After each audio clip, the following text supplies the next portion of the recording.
To our regular meeting for the month of October. Mr. Tullis and Dr. Popejoy will join us a bit late, but we do have a quorum, so we'll go ahead and get started. Tonight, with recognition, Mr. Alford is going to help us with that and the pledge since it's his birthday. I pledge allegiance to the flag of the United States of America and to the republic for which it stands, one nation, under God, indivisible, with liberty and justice for all.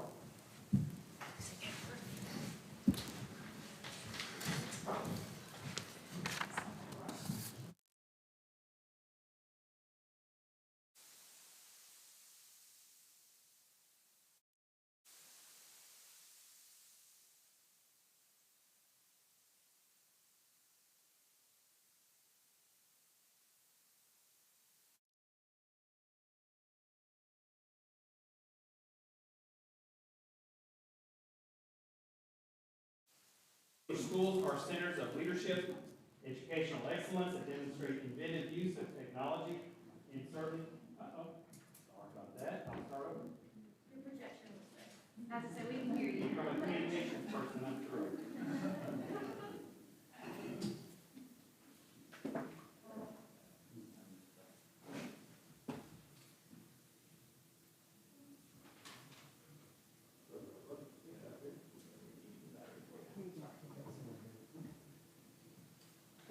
Which I knew a joke to tell, but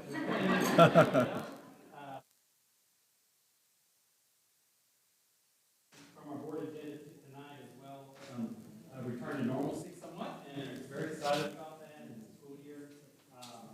Pleased to report we have, I believe, less than 10 cases of COVID throughout the district, so it's very low. And very pleased with that. And continuing on with our school and our events, it's been great. All right. All right, let me begin again. So now, that's much better. We're very pleased to recognize our campuses that are once again Apple Distinguished Schools. Remember, they're centers of leadership and educational excellence. They demonstrate inventive use of technology, of course, inspire creativity, collaboration, and critical thinking. Remember, after our bond in 2013, we began our innovative one-to-one initiative, provided a device to every student in the district. As programming and curriculum continue to develop and continue to evolve, we've become a leader in best practices for the use of technology.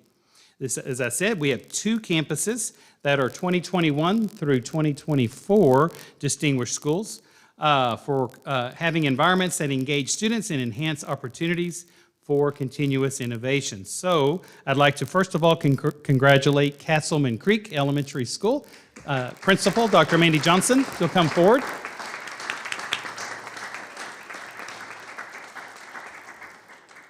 Lauren Phipps is with her, her Innovation and Learning Specialist from Castleman Creek. Let's get a quick photo of the Castleman Creek crew. All right.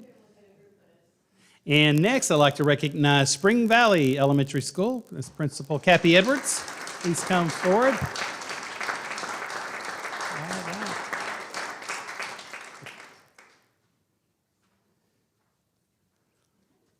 right. Get them together, all right, and then together. I'm sorry, and this is Carolyn Yost. I saw her sneak up there. Sorry about that, Carolyn. All right, let me tell you one more thing about that. These distinguished schools is a culmination of hard work from educators, support from the community, and creativity of our students. And Dr. Becky Odejima just joined them as well. So congratulate Castleman Creek and Spring Valley Elementary Schools. All right, our next award is for our food service department, and that is called the Farm Fresh Challenge. Midway was recently recognized by the Texas Department of Agriculture in honor of the district's commitment to teaching children about healthy lifestyles using Texas agriculture. The write-up you have in your packet, they are applying for the next year. They had one more year extended. Okay, sorry about that. So Ms. Smith, no pressure. You have to renew that and really, really hard. We're You're 1 year expecting off it the now. cycle Yeah, of we're those two expecting it. campuses. All right, sorry, George. Thank you. Good catch, Ms. Vick, though. Okay, so back to Aramark. Aramark, nutrition team at Midway successfully completed the Texas Department of Ag's 2021 Spring Farm Fresh Challenge, serving 3 or more local Texas foods, providing agriculture education opportunities for students, and sharing accomplishments on social media. The district demonstrated its dedication to connecting students with Texas Ag and a commitment to student success, student achievement, and good nutrition and healthy lifestyles. So I'd like to introduce our director, Rudy Fred, if he'd come forward. Any other team members here tonight, Rudy? That's okay.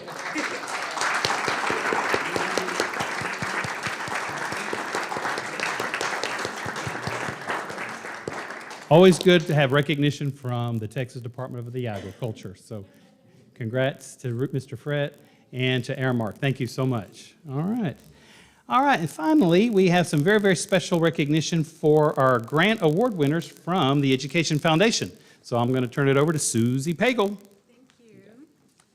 We are delighted to recognize our Grants for Great Ideas award winners for spring and summer. We did a special summer round, so I'll be telling you a little bit more about that in a moment. South Bosque swept the awards this time around. Sherry Burns, will you come on up and let's congratulate your teachers. We had Kristen Taylor, Amber Brown, and Lindsay Pick won a grant for incredibly intentional intervention for $4,950, and this grant was named in honor of Philip and Erin Prince. Nita K. Pinson couldn't join us tonight, but they're going to be taking math home with their grant for 1925, named in honor of Central National Bank. Lauren Freeman's kid has their first choir concert tonight. She has Can You Hear Me Now for 1345, and that's named in honor of Thomas, Brian, and Heather White. Abby Baye, word and detective work for the Osmo word building kits and detective kits for 2245, named in honor of the Alford Company. Kelly Zander and Elizabeth High, they have a very special grant. Y'all come on up while I talk about it. I play, you play, we all play together. This is for outdoor play sculptures for special ed and general education. It's a large grant, $14,790. I can't wait till we see that one. Julie Beth Moore couldn't be with us tonight, but her grant, Molecules, Membranes, and Models, oh my, are for 3D molecular models, $13.95, named in honor of Huckabee Community Fund for Excellence. How nice of you to be here, Mr. Hafer, for that award. And finally, we have the largest grant that we have given to date to Hewitt Elementary. Nicole Greiger, Debbie Sprouse, Christy Watley, y'all come on up while I talk about it. This is it Swedish, Debbie? Norwegian? Canadian? Close enough. You know, it's LU with 2 dots above it. That's what made me think it was Swedish. It's an interactive playground for the gym. It is a system that broadcasts games on the wall. It has timers, but it also has an academic component where kids can throw balls at the right answer, and it'll give them feedback immediately. So I can't wait to come and play at Hewitt Elementary. But again, largest grant that we've given to one campus yet for $28,795. Congratulations. With that round, the South Bosque and the Lou, we did what we lovingly called the Shark Tank round. This summer, we had some extra funding, so we had the principals weigh in on grants, and they could submit one request. They wrote up a proposal for it, but then we had a Zoom meeting and had a Shark Tank kind of feedback with them and competition, and these are the winners. Congratulations. Since Huckabee is here and Brad's here, can we get them in the, Mr. and Brad?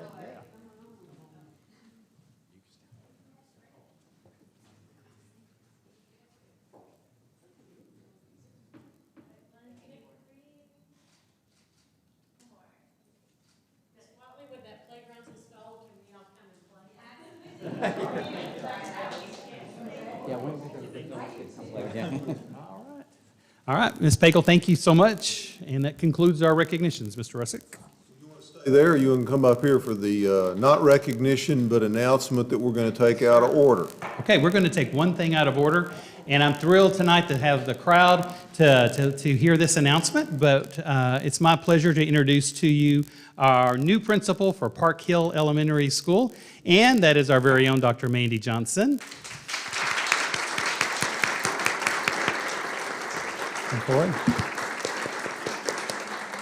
Tonight, she's accompanied by her husband, Russ, and daughter, Kennedy. Thank you, and daughter, Kennedy. Dr. Johnson is serving in her 6th year as principal of Castleman Creek Elementary School. Before that, was an assistant principal at Midway and an instructional specialist and a teacher for the district. Dr. Johnson was instrumental and part of the committee that we led. Mr. Hafer remembers after COVID hit, we still continued on the process of planning our buildings, and we did it all through Teams and Zoom, Microsoft Teams, and Dr. Johnson was part of that planning committee for our new school on Ritchie Road, and we were very excited about its progress. And this is really one of our first steps with our transitions and first steps of our bond projects in the fall of 2022. We know we've got a lot of decisions to make and a lot of activity occurring, and we wanted to name the principal so the community can see a name and a face to Park Hill Elementary School, and I couldn't be more proud and happy for Dr. Johnson and the future of our newest elementary school. So congratulations. Would you like to say anything?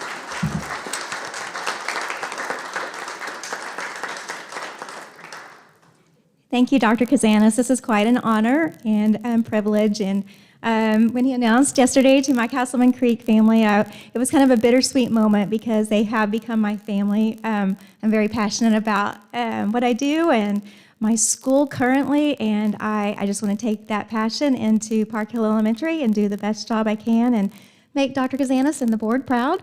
And we're going to do it. I can't wait. I'm so excited. I've been waiting for this moment for quite some time. Thank you so much. But also, I know my Castleman Creek staff, I thank them too, because, the people who you really learn from are the people that you serve daily. And so I really appreciate all of them too. Thank you.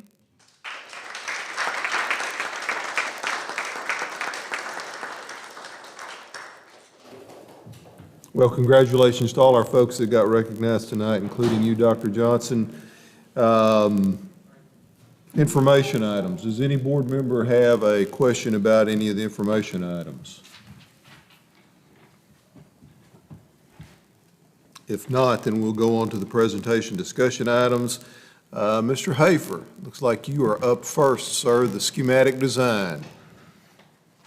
Am I controlling it? Yes. Okay.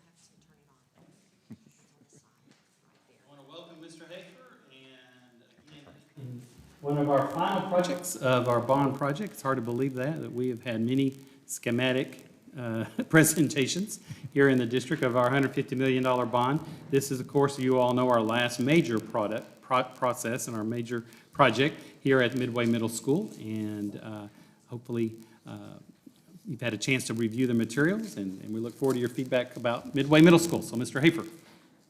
Well, thank you, Dr. Kazanis, Mr. President, members of the board. As always, it's a pleasure to be here this evening to present the schematic design presentation for the renovation of Midway Middle School. You've been through this a few times, so we'll quickly run through the program. This is just an acknowledgement sheet of all the participants of the board and everybody associated with the project. We have our narratives. Obviously, I'm not going to read through all of these. This is each one of the consultants have gone through, and we've met with them. They've started to define the scope that needs to be done. As we looked at Midway Middle School, what kind of drove the initial conversations in the development of the schematic design package is what we had done and the programmatic relationship to the River Valley additions and renovations as we convert that intermediate school into a middle school programmatically to make sure that we have, at the best we can, comparable facilities between the two middle schools. That's ultimately the goal, and try to improve the opportunities and the spaces within the existing middle school, because there's portions of it, obviously, that are beginning to age a little bit through the years. Obviously, that was my high school, as everybody remembers, and it was actually my brother's high school. I think he was the first class that graduated from that school back in '77. So it's been there a while, I know. So these are all the narratives. Like I said, not going to go through and talk specifically about that. Basically wanted to touch on the scope and what came out of the conversations with the administration and the staff at the middle school. As we started looking at it, this is the overall site. Some of the conversations that came out of that in talks with Buddy and the maintenance group is that we needed to address the driveway on the west side of the campus and that parking lot where the buses come through, that there's some significant issues over there just from the breaking up of the asphalt and stuff. So that scope will be included. We are looking at the reworking of the front entry parking lot at the main administration area, trying to add some additional parking spaces there. What we're looking at trying to do is we're going to take down the big mound that's in front of the parking, in front of the small parking lot now, and add some additional space. We will have to take out the tall pine tree in the middle. We're going to be able to keep the large live oak trees that are there and be able to work around them to be able to add about 8 to 10 more spaces is what we're shooting for, just so that you have a little more flexibility in that front parking lot when parents come in during the day. Also, one of the conversations that came up is the access, the flat work in the courtyard coming into the main entrance to the PAC. That there had been some shifting and some movement, and so there's some tripping hazards there that we're going to take a look at and resolve those. There's also some other additional trees and drainage that we're trying to take a look at and make sure that we get all that addressed. And Walker Partners is taking a look at that, and we're trying to get that scope better defined, particularly in that courtyard, exactly what we're going to do there. But we will continue that as we move into design development. So that's kind of it from the site perspective. This is the overall plan of the renovation. You can see the focus of the work to be done in the renovation is it's focused up in the commons area and in the academic area. If you look, the gray area up at top, which is the athletics, the gymnasiums, the PAC, we're not doing any work back in those areas with the exception of a few isolated items. There is some work in the PAC that has been added in. I think there's money to redo the rigging that has been added into the project that we will pick up. We're addressing I think the lift down into the orchestra pit, and then in our conversations with the city, there's one issue that they brought up that they would like us to address in one of the locker rooms, just from a safety aspect in their mind. So we're going to take this opportunity to take advantage of that. The next slide, which is 4.2, is that's the eastern wing, which that is the left side. Those two corridors is the 6th grade wing. The other two corridors on the right-hand side are the 7th grade wing. Within this space, in the 6th grade wing, to be comparable between the two campuses, you can see in that center core area, we're having to add and create 3 science classrooms to include for the 6th grade wing. Within the renovation scope itself, each one of the classrooms, just kind of an overall concept, the classrooms will be going in, putting in throughout the campus new LED lighting. We'll be putting in new ceilings and grid where we have the 2x4 older style to 2x2 lay-in grid. We're going to work with the walls. We're trying to figure out what exactly we're going to do with the paneling. We're trying to remove the paneling out of the classrooms and get it back to a painted gyp wall so that then we can paint and texture those walls, and then they're easier to take care of for the district. We'll be putting in new casework in all of the campus academic classrooms, and we'll be painting and putting in new flooring. So all the academic classrooms will basically be refurbished to, in essence, new when we get through with the process. In the sixth grade wing, you see down in the bottom portion of the two corridors, we're opening up two classrooms. We're going to then create a collaboration area at the end of the hallway that then connects the two hallways, which allows the kids to flow in between their classes without necessarily having to go out to the main hallway. It also provides them that collaboration space within their academic area. In the right hallways, we found, as we got into it, there was renovation done at one point where we took the classrooms and we made them 4 classrooms, and they made them bigger classrooms, well over 8, they were like 860 square foot classrooms. Well, we needed to get them back to a 700 to 750 square foot classroom to get the number of classrooms that we needed to be programmatically as close as we could equivalent to what we had at River Valley. So we're going to be shifting some walls back to create the 5 classrooms in the hallways again down the corridors.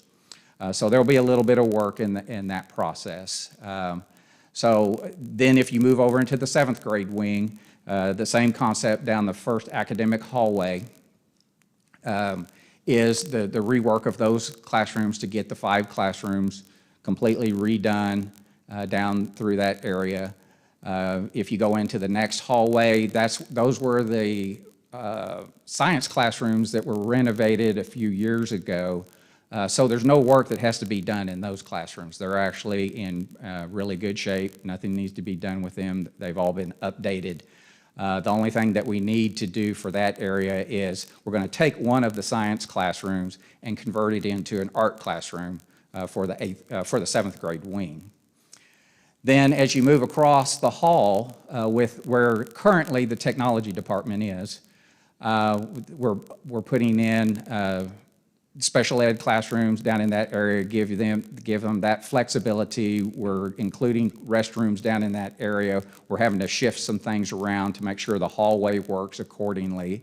Then if you see as you move across, there's a collaboration area that what we've done for the 7th grade wing, because of the existing science classrooms and trying to work around that, we have taken the collaboration area for the 7th grade area and put it onto that main hallway. And if you've looked in the image, you've probably already seen, we're going to raise that area because that area is actually 4 feet lower than the main corridor.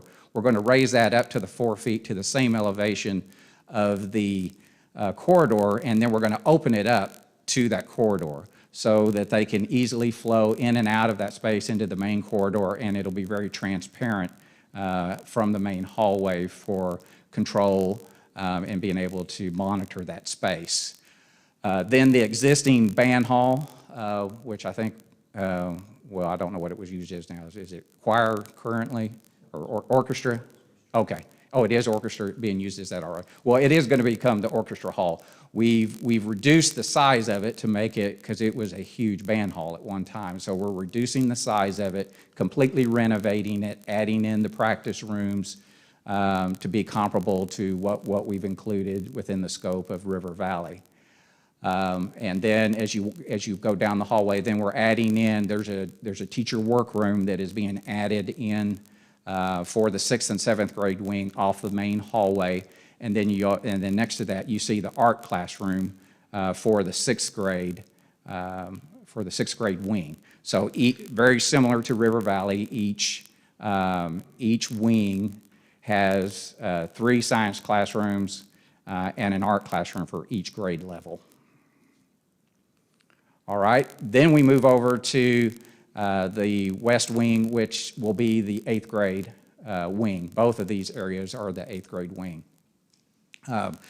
On the southern portion of it is the academic area. You can see the classrooms in this situation to try to centralize, which is the ideal location, but we had some constraints in the other wings. Here we were able to stick the collaboration area centrally located in the academic wing for ease of access. It also allows that same type of flow between the grade levels or between the hallways when it's not being utilized as a collaboration area. We have added, through conversation, we're adding some glass movable walls on each side to allow it to be secured, so to minimize if somebody wants to go in there, depending on what the program that they're utilizing, they can shut those walls and secure sound within that space.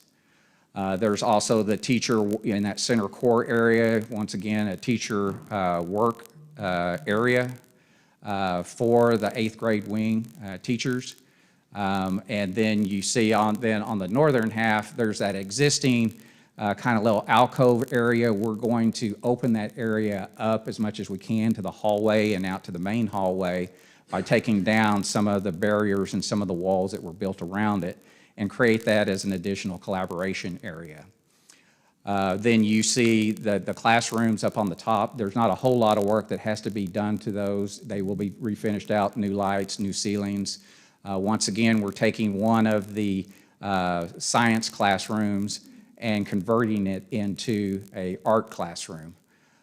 We have one extra classroom down in this area that we just labeled as a flex room that could be utilized whatever the campus needs as they ebb and flow and as their programming changes. And then we have one CTE classroom there on the right hallway going up on the northern side. Now, as you come back down along the main hallway, currently where the CTE labs are, we're going in there and going to open those up, reconfigure those. We're going to create 3 generalized CTE labs, 1,100 square foot labs through there. We've taken out, there's some display case or something that was on the end that's not being utilized, and some of the labs were bigger, but we're going to reconfigure the space to make them all the same. That gives them the equivalency of what we put into, once again, River Valley. On the south side of it, that's where your existing life skills classroom is in there. Currently your life skills classroom is in it's utilizing the old home ec classroom. Well, we're going to replace all the casework in there and make it a full functioning life skills classroom and be able to do that. And then some other special ed classrooms then down through the way along that hallway. In the center section, after conversations, the administration area, as we looked at opportunities to try to work with what they had and make it work within the needs that we needed to try to get some additional offices and space within the academic wing. It didn't make sense. So at the end, what we've decided to do is we're going to completely gut the administration area and reconfigure it into a new administration suite that will function and work better for the campus. Then you see in the commons area, what we have done is currently there's 5 different steps as the original campus was built. There's different steps that go through there. And in that center one particularly, there's 2 higher ones and then there's a lower one in the center, which makes the space very unfriendly to dining and the ability to secure and move and lay out tables within the space. So what we're going to do is there's 2 center sections in between there. Well, we're going to come in and we're going to build those on top of those slabs, and we're going to eliminate those so that it's one continuous floor. So now you have, in essence, you're going to have 3 steps down through there. And so we'll minimize that. We think that it will significantly help and improve with the ability to maneuver and make the seating work within the space. And then we're working in the cafeteria. We're trying to figure out, a lot of conversations came up just about the flow of the students in the serving line. And so We've come up with a couple of concepts. We're still working through that with our food service consultant and the district, trying to finalize exactly what that layout looks like. As we had the food service consultant come in and met with Rudy, and they kind of washed and looked through we found and saw some issues that they brought to our attention and that we're working through with the district. So we're working through this to make it work a lot better, to get in essence, 4 serving lines in there that work and are easily accessible, and it's something that obviously you'd be proud of moving forward. And as we saw this is definitely, while we're in there doing this work, this is the best opportunity to address this now and get this resolved. So we're still working on this area. This one, we have some ideas, but it's still in consideration. We're still developing it, so. Opportunity to reclaim that space? We asked that question because we did look at a couple of options, and in talking with the Fine Arts Department, yes, the stage is still used extensively. And then they also use the area for staff meetings, and the stage is actually used quite a bit. So we backed away from that concept. We did look at one opportunity, if there was something we can do. The original documents, the way that stage was built, there's a lower slab, and then there's another slab on top of it that forms the stage, and it shows that it was filled with sand, and then a slab was poured on top of it. So if we start cutting into it, I'm not sure exactly what all would happen as we went through that. So I had some concerns with that, just relative to cost. But once we had the conversation with the Fine Arts Department, that kind of sealed the deal as we kind of backed away from that area. Yeah, because I got to assume one of your biggest challenges with this building is going to be the space between 3 grades coming and going for lunch and what all that's going to look like. It's got to be a big challenge. Yes. Well, and that was the whole purpose of we were trying to push it up to that upper level and maybe elevate it up there, and then open it up through that wall so we get 2 serving lines up at the higher elevation and 2 serving lines down at the lower elevation, if we can make that work. And then trying to spread those kids apart so they're not all bunching up. Currently, the problem is all of them come out right there by that column right in front of the stage. And it's not so much going in. I think it's more of when they're coming out and they have their food, they all kind of come to congregate and come together at that location. So we're trying to spread them out a little bit as best we can, but we're still studying it. Yeah. So it's not as easy a solution as I had hoped. So we're still studying it. Do you feel like we've gained seats by taking that middle section and sort of Yes. converting 2 levels to 1? I mean, have we picked up some seats that'll help us? Yes.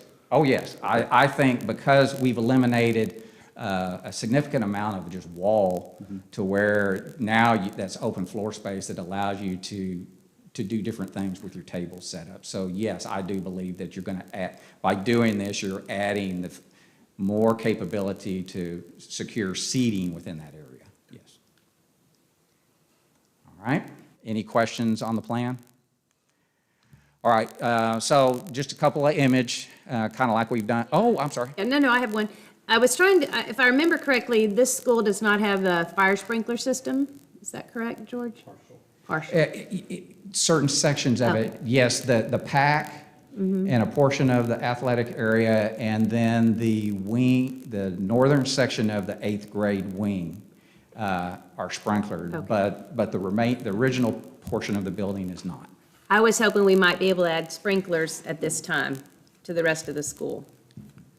I did run some numbers just quickly, and looking at the square footage that we would probably be looking at $1.5 million to $2 million to come in and add sprinklers in the building. And I would have to get somebody, what are the size of the lines, and we would lose space because we would have to provide some additional riser rooms in the academic wings, because my guess is when you did the addition, say in the 8th grade wing, it was probably not designed and probably does not have the capability to pick up the rest of the building, I would guess. So we were asked, Yeah. we did look at it. That's a lot more than I thought it would be. And then you also had a meeting with the city, I thought. And we had a meeting with the city. And with the renovation, we're not required by code to come up and upgrade it to a fire sprinkler system at this time. Now, the city did ask down in the academic wing, is there some way we can compartmentalize the 7th and 8th grade wing so that it's not fully open? And we are looking at that to a way that we can compartmentalize each of the, because you already have a masonry wall that splits the 6th grade and 7th, which was the old exterior wall. We believe we can go along the main corridor and create a firewall that at least will compartmentalize it. So there's no way to even put a partial sprinkler system in there, maybe not as a detailed one as you would like, but you can even, for less money, come in and put one at least at the end of each hall, you know what I'm saying, lesser sprinklers, just so there are some sprinkler heads, instead of doing a full-fledged, just to have some in there? Well- No. Just to have some in there? Or is it an all or nothing Well, type thing? well, you would do an area. Yeah, I mean, you can't just put a sprinkler head Okay. or a couple at the ends. We would have to say that we're gonna do this square footage, because when you go to the expense of tapping into the main fire line and bringing in, you're going to want to cover enough area that justifies the expense to come into the building with the new fire line. Okay. And that's where, you know, you try to get, that's a big expense, just getting it into the building. The sprinklers themselves, when we're in there we're pulling out ceilings and doing other work, you know, it's about $10 a square foot was what we've heard to put in a sprinkler system right now. And it could be as high as 15 depending upon what we have to do outside the building.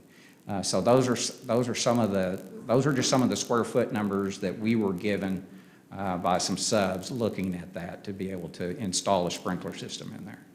So that's how we came up with just With your a number. budget number for the whole. Now, when I'm saying that would cover the whole Yeah, 145,000 right, square yeah, feet. that would be ideal. Yeah. Does anybody have any thoughts on that? Does anybody else want to do that? Think we should push Well, forward? I'd like to know, what's the status of the fire alarm system, smoke alarm system? Well, we're going to have to, our MEP engineers looking at it right now. We believe that we're gonna have to make some changes to it, and we might end up having to most likely replace the majority of it. So we will be upgrading the fire alarm system. Because it's probably It's 20 it's years old. I mean, Yeah. yeah. Yeah.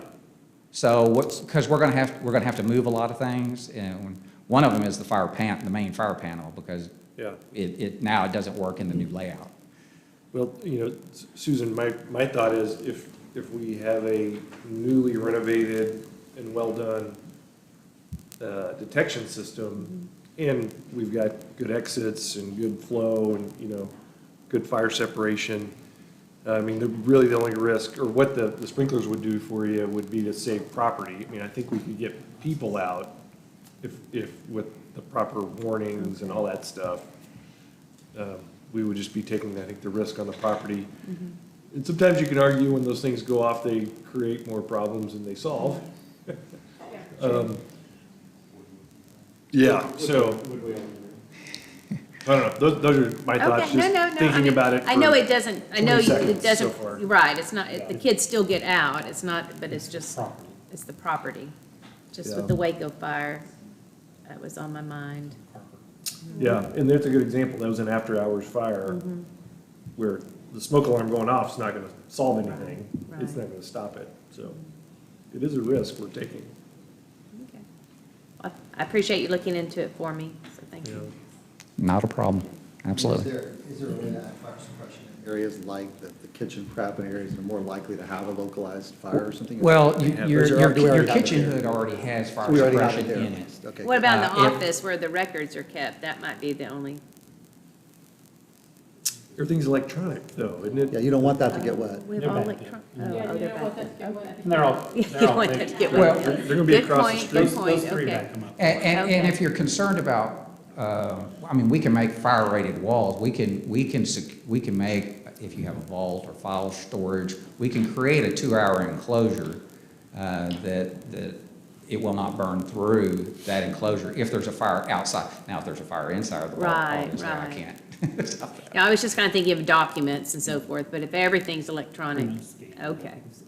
But you do have fire suppression in the kitchen area then? Yes, Okay. it's required by code. Good, yeah. And that's one of the things that we're looking at is we might have to add, and this is where some of my costs, I'm not real for sure about right now, If you expand that area. well, you have some things right now, you have some equipment that's not currently under the hood, so it's not protected by the fire suppression system. So we're looking at what we can do within there to either get it back under the hood, or are we going to need to add some additional hood in the space? Because that's when it gets, because if we have to add another one, as you know from mechanical, once we go up through with a kitchen exhaust hood through the roof and all the fire suppression system associated with that, those are very expensive when you look at it from just a unit cost for that item.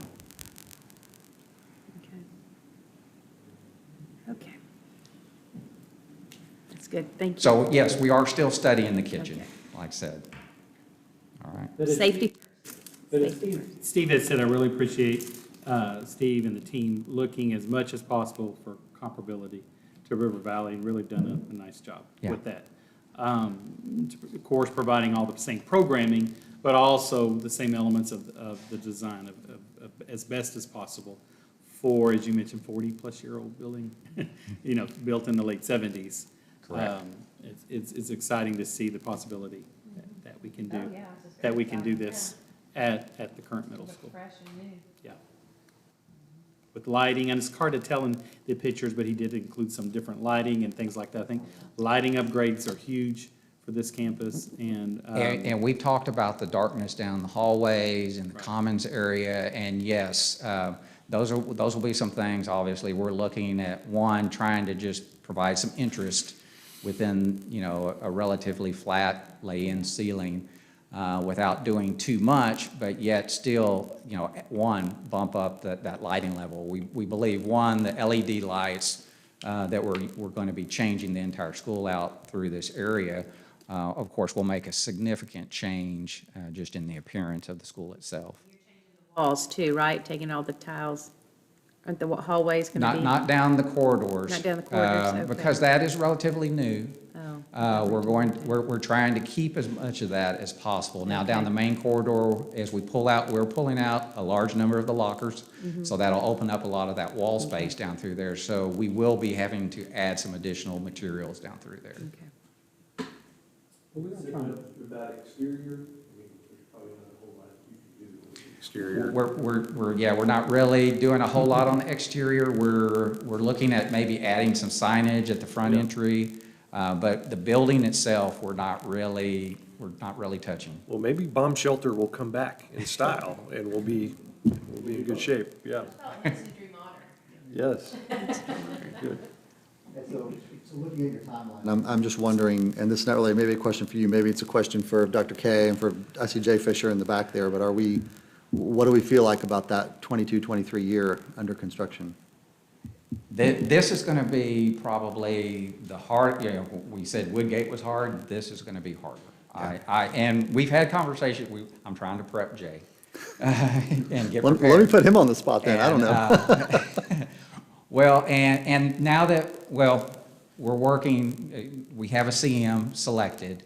We're trying to get going with them. Now that we kind of have the scope defined, we're going to be setting up meetings with them.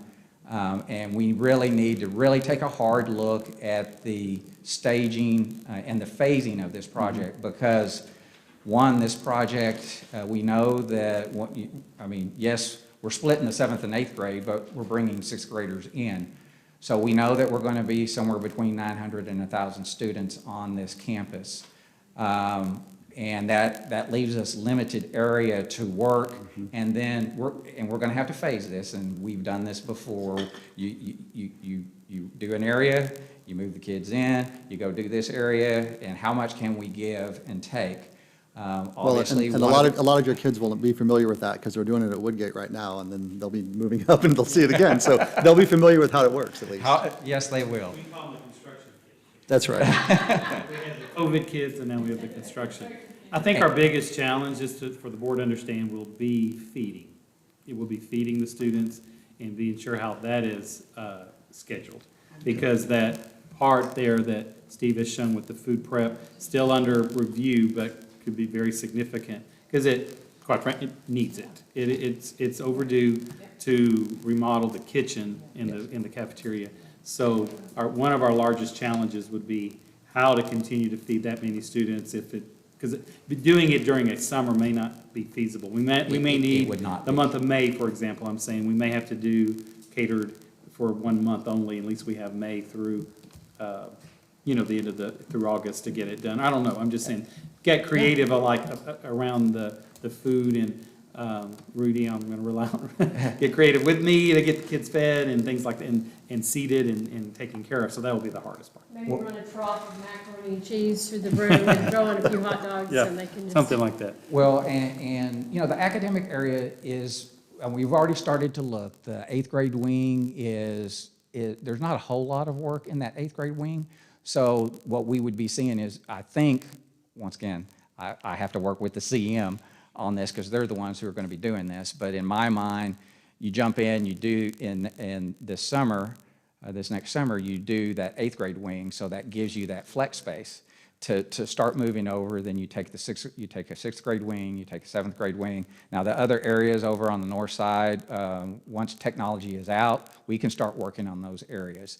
The biggest areas that will be a struggle will be, the kitchen is probably the biggest struggle, because in our initial thought, that would be done in the summer of '23, but that's more work than can be done in a single summer. So how do we're gonna have to either get the space early, or we're gonna push into the following school year.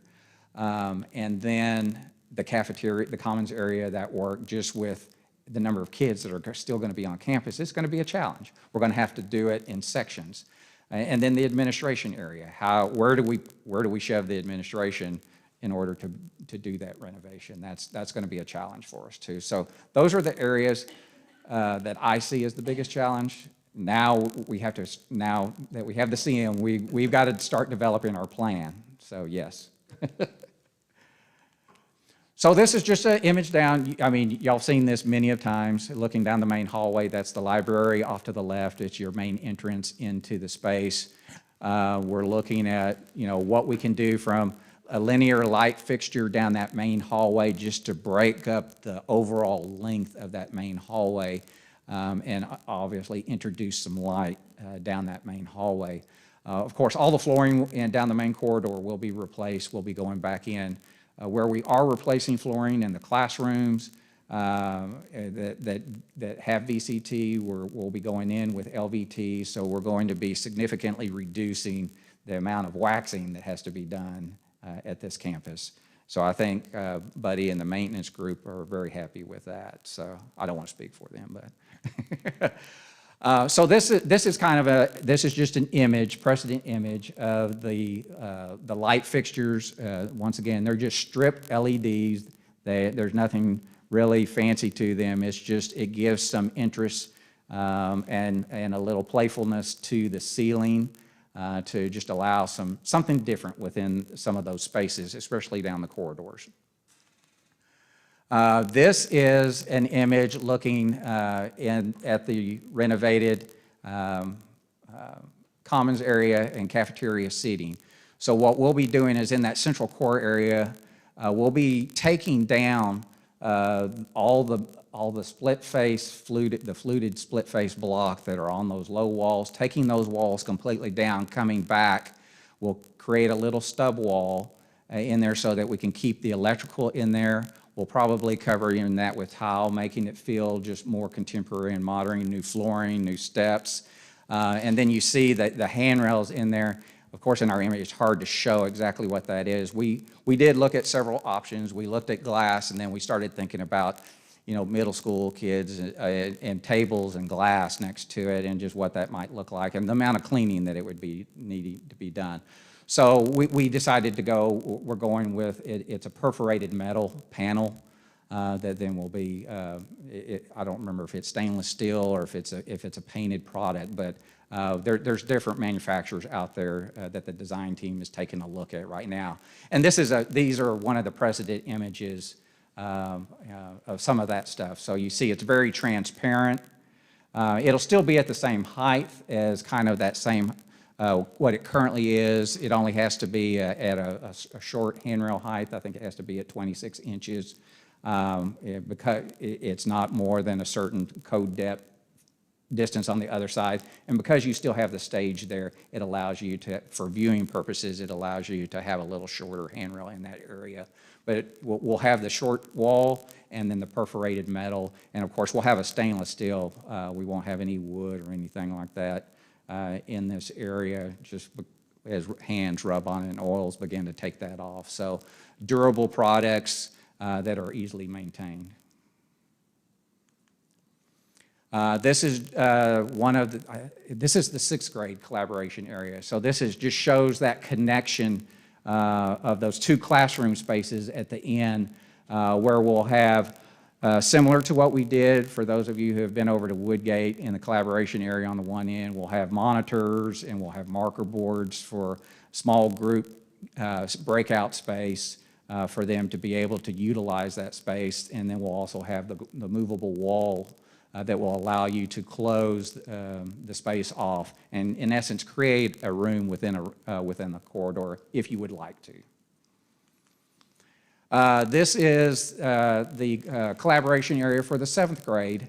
This is that one where we're going to raise that lower area up at 4 feet to make it at the elevation.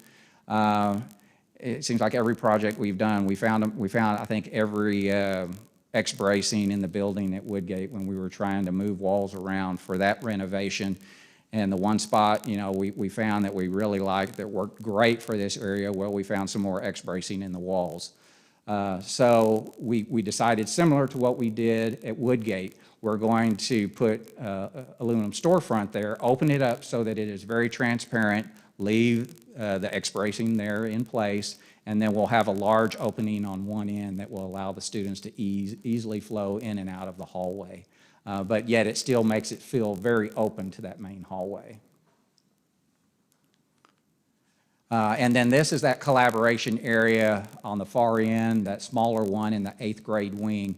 If you've been in that space, we've reduced the columns down. We took out one of the end walls at the end, and then we're putting handrails all through that and just making it more open and making it feel more part of the hallway. And then we'll have marker boards and then the TV wall over on the far end for small group breakout area there also. But we feel it makes it more inviting, easily to visually control, and it just makes it connect better with the academic areas.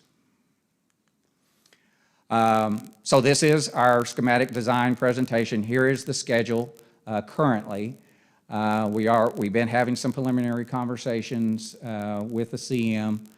Right now we're scheduled, we'll be back at the December board meeting to do the design development presentation. We proceed into construction documents with the project going out in March to bring proposals back ultimately to the board for approval of a GMP in April. In our conversations, we might start looking at some opportunities to try to get some of this out a little earlier, kind of like we did at Woodgate. If there's some items that we need for that summer renovation that might be long lead items, we might be looking at putting out an early package to try to get that out if everything works forward. So, and then ultimately, construction begins. It will run continuous all the way through the next school year with anticipation to be completed and ready for the fall of '23. So. Exterior windows do we have? for the classroom space? Well, in the original academic wing, there are no windows in the classrooms. Okay. There are some in that last edition, there's some high ones, I think, on the end wall, but the majority of the classrooms do not have windows on them. Rats. Just, Oh, it is zero, okay. Distracted by anything outside. no distractions. No distractions. No distractions. And so we have started looking at it. I've kind of gone through with the team. We're running through a more detailed pricing exercise. I ran through it very quickly and some conversations with the renovation portion of it, the site work, the fine arts, and then there's some HVAC replacement that are coming out of different budgets. But what we had in the bond was $10.5 million for construction. I'm at about, well, and then we had some contingency built in there. I'm looking at, we're about 12.6 million was my rough estimate, which puts us about 1.6 to 1.7 million dollars over our budget that we had in the bond. So now, that's not, the CM hasn't gone through their cost estimate, and my team's still working on it, but that's just kind of a rough estimate of, I didn't want to leave here tonight, you know, without at least stating that kind of where I think that we're at right now. We'll continue to try to work that number down as we move forward, obviously. New furniture and everything. No, FF&E Oh, is FF&E. it's it's a a separate pot of money. okay. There is some spot, but This is Okay. just for the renovation, This the is- actual construction. This actual construction only, okay. Yes. The scope of work hasn't changed, or it's gotten more, right? Well, yes, we weren't planning to totally gut and renovate we've had to move some walls. The kitchen, we weren't clear, I guess, on what we wanted to do within that space, because we were thinking it was more of a finish renovation. That has become significantly more than what we had originally thought that the scope was going to be. So and I think that's where some of that cost is coming in. And so that 12.6 does not include the PAC renovations, the rigging and things like that, right? That was That's a separate. That was a separate It'll roll budget into the line project, item. but it's a separate line. We're going to eventually roll it all in, but Okay. it was separate budgeted money. Right. Those were the numbers that we had for the actual renovation scope that we defined at that time within the bond program. a little bit, very similar to Woodgate's, in terms of the scope and the cost. It is. We went up a little bit on the Woodgate project as well, about that same amount. For Chapel We weren't Rock. anticipating having to move those walls back. Our plan, our drawings that we were utilizing actually showed 5 classrooms, and when we went out and did our site walk, and all of a sudden there's 4 classrooms, it kind of threw us so now we have to move the walls back. So there's little things that have occurred that are adding up. Remodeling's always more expensive. So, any questions?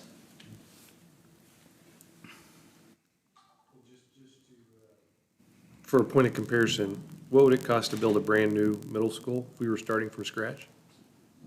For a 1,300 student, we just did 2 of them in Little Elm, and they're occupied now, so this was actually bid almost 2 years ago, and they were $56 million apiece.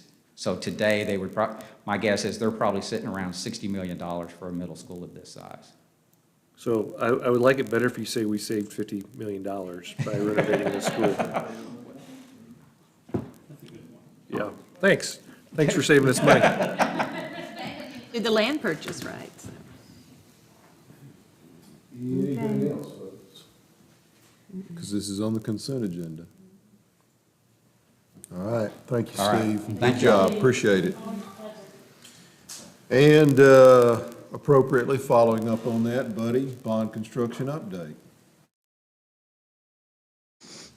Well, good evening, everyone. Thank you, Stephen, for your presentation. Thank you for going ahead and telling them that we're going to be over budget, so I didn't have to tell them that. The CTE additions moving along great. If you haven't been by there, you ought to drive by there and see the brick that's going up on the outside. There's some really tall brick walls. Looks good. We're starting to have our meetings to talk about ordering furniture and fixtures and equipment. Same thing at River Valley. It's moving along. Everything's still on schedule. There's some sheetrock going up on some of the walls. Work is progressing quickly at the ITC building. There is going to be a delay in the crack units. Rick Tullis tried to get us some crack units quicker than February, but I don't know if this conversation is gonna go the right direction. that was just too much fun to leave out. Computer It's room computer AC. room air conditioning. Yes, spells crack. Thank you. It's the only place in the district where we have crack Yeah. units. But though, there is a delay on those. Those aren't gonna be in until probably February. And there is a possibility the rest of the building could be finished in January, but we weren't scheduled to move in until spring break, so we're still good with that. Park Hill Elementary, all the concrete has been poured on the second floor. They've started some of the on-site concrete work, like working on the road going down to Park Hill Drive, and they're about to start the sewer part in the Hewitt Park area. So you'll see that happening soon. There is one thing that I would ask for your help with. We really need a sidewalk from Warren Street to the new elementary. Well, that's not our property, so that would be the city's responsibility. If we built a 10-foot sidewalk like there is on the other side of Warren, on that side of the road, it'd be about $150,000 to build that sidewalk. If you have any pull with anybody at the city, you might mention that to them. I've requested that. We have but I was requested. told, no, we don't have the money to do that. Do what? If you can imagine, oftentimes they wait for the developer to build the sidewalks. Like we're putting the sidewalk in front of the school. What he's talking about is the land all the way from there to Warren is not developed yet. Who, is it owned by anyone? I mean, somebody owns it, The but, city The owns Kaiser, it'd be part of the Kaiser property, Kaiser. the people that we bought our land Okay. from. So they're, But it's gonna be a big issue, because there're gonna be a lot of kids walking from the Park Meadows addition, and they're gonna walk down the sidewalk to Warren, then they're gonna get out in the street and walk the rest of the way. If we had a sidewalk there, we could station a crossing guard at that intersection and take care of them coming. there's a both possibility. directions, so. I'd say maybe if we fronted it, maybe when it is developed, maybe we can work out a memorandum of understanding for reimbursement, you know, when development occurs, something like that. Tech dot grants, didn't we get a bunch of that sidewalk done on Hewitt Drive through grants? Hewitt. That was done through a TxDOT grant. We weren't, I don't know who was in charge of it, but that was a TxDOT grant, yes. Yeah. Mainly because Hewitt Drive is a farm-to-market road. That's Right, why right, it's not a state highway. Road, yeah. Ritchie, would, my understanding, is a city, city of Waco partially, and then it becomes city of Hewitt. Road. Yeah. Yeah. So it's really the code of the cities, and my assumption is the city of Hewitt's code is just, they put the sidewalk in when the development occurs. And I so they'll just charge. wanted to bring it up and get it And it out could there be for done, discussion. But we can continue with Bo, Mr. Thomas, to talk about and possibly look at that when development occurs. Is there, I know, there were some, we had some swaps with them on some other properties, right, that they wanted, Over at the. Over by the at highway, Warren piece of Park property, the- area, Yeah, yeah, the- Yeah, the Warren Park. The yes. pool areas, yeah. Yeah. We did that for Is them. there anything else we have they may want? It would make a lot of sense, but, but they would charge the developer when the developer develops that in the homes, whatever, sells it as a convenience store on the corner or something, who knows someday what the zone is for that corner. But it sure would help us, because if you said the children that are walking Yeah. Yeah. from Anyway, From Park just for your information. All Chapel Park, everything's going good there with Phase 2. Some of the metal stud walls are up in the administrative area. If you drive by, you can see most of the demolition is done out front. We're We still hope to have those completed by spring break. Middle school, one thing that Stephen didn't cover, and there's a few spots in that building that still contain asbestos. And so we have gotten bids, and our plan is during the Thanksgiving holidays, the Christmas holidays, and spring break to have all of that asbestos abated so that when we start construction, there won't be any delay.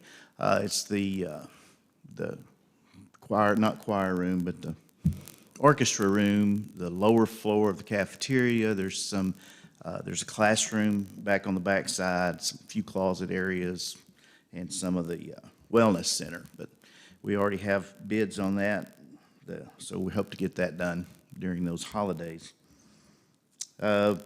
Spring Valley, Walker Partner had to get Langerman Foster to do a few more geotechnical studies. The older ones that we had didn't include what lime stabilization would do to that driveway, and so they've ordered a few more geotechnical drillings at Spring Valley. Asbestos removal, part of the 12.6 million, is that included in the construction bid that Steve gave us? No, but the low bid was 37,000. It'll be that, plus there'll be a little on top of that for air monitoring during the process, so Okay. it'll be less than 50,000. For all of it? Yeah. Okay. Question about an item that's already moved off of here is done. I noticed around the parking lot where the band is, there's still concrete islands sitting there waiting for light posts. Is that something that's going to happen? Yes, that's going to happen, but the electricity for that is going to be fed from the new CTE edition. Okay, so we're waiting on that. So Okay. until that's energized, then there was no use in putting the lights up because they Very couldn't good. get electricity to I've them. just seen it and meant to ask you, and I thought about Yeah. it. So. Yeah, that's in the plans, but it'll be later. Any other questions? Thank you. Campus and district improvement plans. Aaron. Some light reading. Thank you, sir. Hello, and I'm going to go over the district improvement plan and specifically some highlights, except I just noticed that we are on the back end. There we go, back up to the top. And you're going to get a combo tonight because we're also going to go over the House Bill 3 plan as well that we have embedded within our district improvement plan. So just as a reminder, the district improvement plan is part of our overall planning goal setting system. And so we align our district improvement plan, first of all, with the Midway Momentum Strategic Plan, as well as with Dr. Kazanis's and the board's approved superintendent goals. And then finally, each of our campus improvement plans are aligned to the district improvement plan as well. So the DIP, or the District Improvement Plan, under the provisions of the Texas Code, we're required to develop a district plan to improve student performance.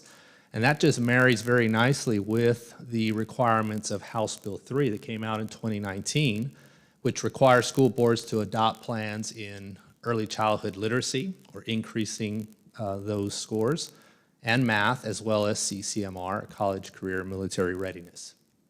And so we have put the House Bill 3 within Goal 1, which we'll take a look at in just a couple of minutes.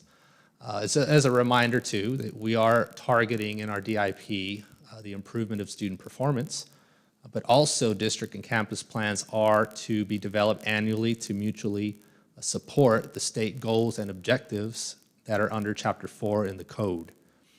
But also importantly, and one of the things we really try to reiterate to our principals, that these plans are to be living documents. We're really supposed to use them, review them, and make adjustments as necessary throughout the school year. So there really isn't an end point, but they definitely are ongoing. So House Bill 3 has several requirements, and under literacy and math, we are to develop annual goals for aggregate student growth in third grade. When it comes to the meets, we want to target students who are above the did not meet level or the approaches level, but we're really looking at the meets or masters. And so that does make it a little more difficult. It's kind of a stretch goal for us. And within that, we also have annual targets for students in each group evaluated under the closing gaps domain, or domain 3, and we'll take a look at that as well. Another requirement under House Bill 3 is to have targeted professional development for classroom teachers. That's every classroom teacher in kindergarten through 3rd grade, as well as administrators. And now, right now, this year, we currently have every kindergarten teacher and 1st grade teacher going through the Texas Reading Academies, as well as all principals and assistant principals and instructional specialists going through the Reading Academies. So we have quite a few, over 85 professionals, totaling right now, this year, over $35,000 in expenses. As just a reminder, it is an unfunded mandate, and so it is a challenge for us, but it is a comprehensive training for all of these folks. Next year, we're going to be moving with our 2nd and 3rd grade teachers, as well as special ed people, dyslexia, EL professionals, and English language learners, and also any new teachers who come on board who have not been trained. So we're anticipating that price to go up slightly because we'll have a slightly larger cohort of folks going through the Reading Academies. But that is also part of the requirements for House Bill 3, and it's part of our plan. And then also there's some CCMR requirements, just like the early childhood math and reading. We have annual goals for aggregate student growth on CCMR readiness indicators. That's evaluated under Domain 1, the achievement domain. And then we also have all of the federal targets that we're trying to hit that are evaluated under the Domain 3, closing the gaps. So, goal 1, we have, our goal is to meet the academic needs of a diverse population, and we have 5 performance objectives that are each quantifiable and very specific. And within those, 3 of those objectives are the House Bill 3 requirements, 1 for early childhood literacy, 1 for math, and 1 for CCMR. And then each of our campus improvement plans are then aligned to those House Bill 3 goals. So we're going to go ahead and jump into goal 1 and take a look at those. Remember, it's meeting the academic needs of our diverse population. And as a reminder, the last time we had accountability here in Texas was 2019, and we did get an A in the Domain 1 student achievement. Domain 2, we got an A, but it's a little bit more complicated than that because there's 2 parts. Part 1 from Domain 2 has to do with student growth, how a student grew score-wise from the previous year's math or reading test to the current year. And we didn't do it quite as well as we wanted to. We got a B, but the lower of the scores dropped. And in Part 2, we did very well. That's where they take your Domain 1 scores and they compare you to other districts that have similar demographics as you, particularly the economically disadvantaged demographics. And in that area, we did very well. We scored an A. And then if you were here back then when I went through this back in 2019, you'll remember that closing the gaps, we actually scored an A. But we have a B because there is a provision in the accountability system that caps a district at an 89 if any of the schools within the district scored a D. And we did have that situation happen to us, so although I believe our score was in the 92, almost 93 range, we were capped at an 89, so we ended up with that B. So we're not too happy with the Bs, and we do want to do something about it, so you'll see that that's reflected in our performance objectives. But we are overall an A-rated district still, since we haven't had any more accountability just yet. All right, so performance objective 1, we are going to attain that A rating in Domain 3. And in order to do that, all of our campuses are taking a look at those specific targets that are set by the federal government for our economically disadvantaged students. That's not the only group that we're looking at, but that is usually the group that is going to really get us the biggest bang for our buck, if you will. If we have a major focus on economically disadvantaged students, then we usually are doing quite well in all of the other 14 areas that can be measured in Domain 3. So we're looking for an A rating there. Moving on to Performance Objective 2, that's our first House Bill 3 objective, and that is the literacy goal. So the percent of third grade students who score meets grade level or master's on the STAR reading will increase from 54% to 67% by June of 2022. So if we take a look at this graph, the last time we had the measure was in 2019, and we were at 63%. And you'll see that there is a pretty sharp decline to 2021, 54%. But the thing we have to keep in mind is the 2019 red bar are students who never had dealt with the pandemic before. They had a normal kindergarten year, normal first, second grade year, and a normal third grade year. And we did quite well. The 2021 bar are the students who have had all kinds of challenges and teachers who have had all kinds of challenges going through COVID. So it wasn't a great surprise. We did dip, but we are challenging ourselves to get back on track to that 67%. It's not an easy goal. It is going to be tough, but we do have a lot of things in place that we feel are going to be moving us in that right direction. So hopefully next year when we're looking at this, we'll be happy with our results. And very similarly, the math House Bill 3 goal is that the percent of third grade students who are again at the meets or above on STAR will increase from 52% to 70% by June of 2022. And then similar to what we looked at for reading, again, we have that dip. And just as a reminder, 2020, we don't have any data available for us because we didn't have the STAR test. And then moving on to the CCMR, which is the Performance Objective 4 within the plan. The percentage of graduates who meet the criteria for CCMR will increase from 72%, those are the 2018 graduates, to 90% by August of 2024. That was our overall goal, with an annual target of 82% in 21-22 school year. Closing the gaps, again, we look at both domains. Closing the gaps domain will increase by 1% annually. Well, we're really quite proud of ourselves. We not only have already met the 2024 goal of 90%, but we've surpassed it at 92%. And so we're really proud of Ashley and team and Ms. Smith and team. They're putting a lot of things in place, and they continue to think outside the box to continue to improve those indicators. So moving on to our last performance objective under Goal 1, Midway will improve Domain 2, Part A, to an A by the end of the 21-22 school year. If you remember, that's where we got that B, but it was dropped.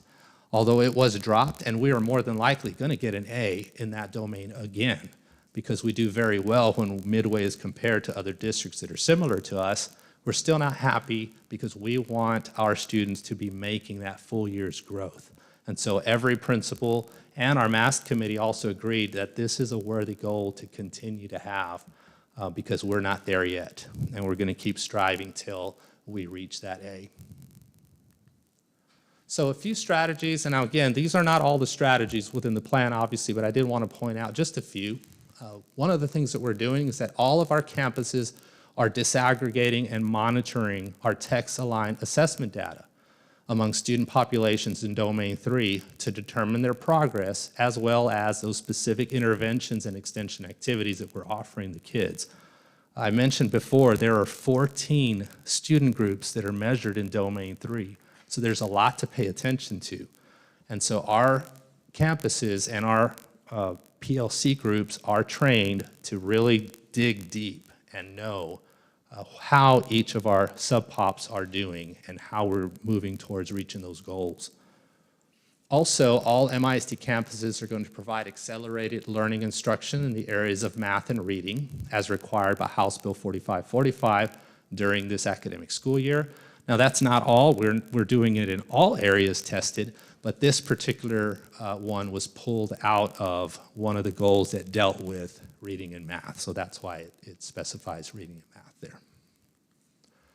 Moving on, Midway teachers are going to incorporate the Midway mindset, research-based strategies in all lessons to increase the academic progress for all students.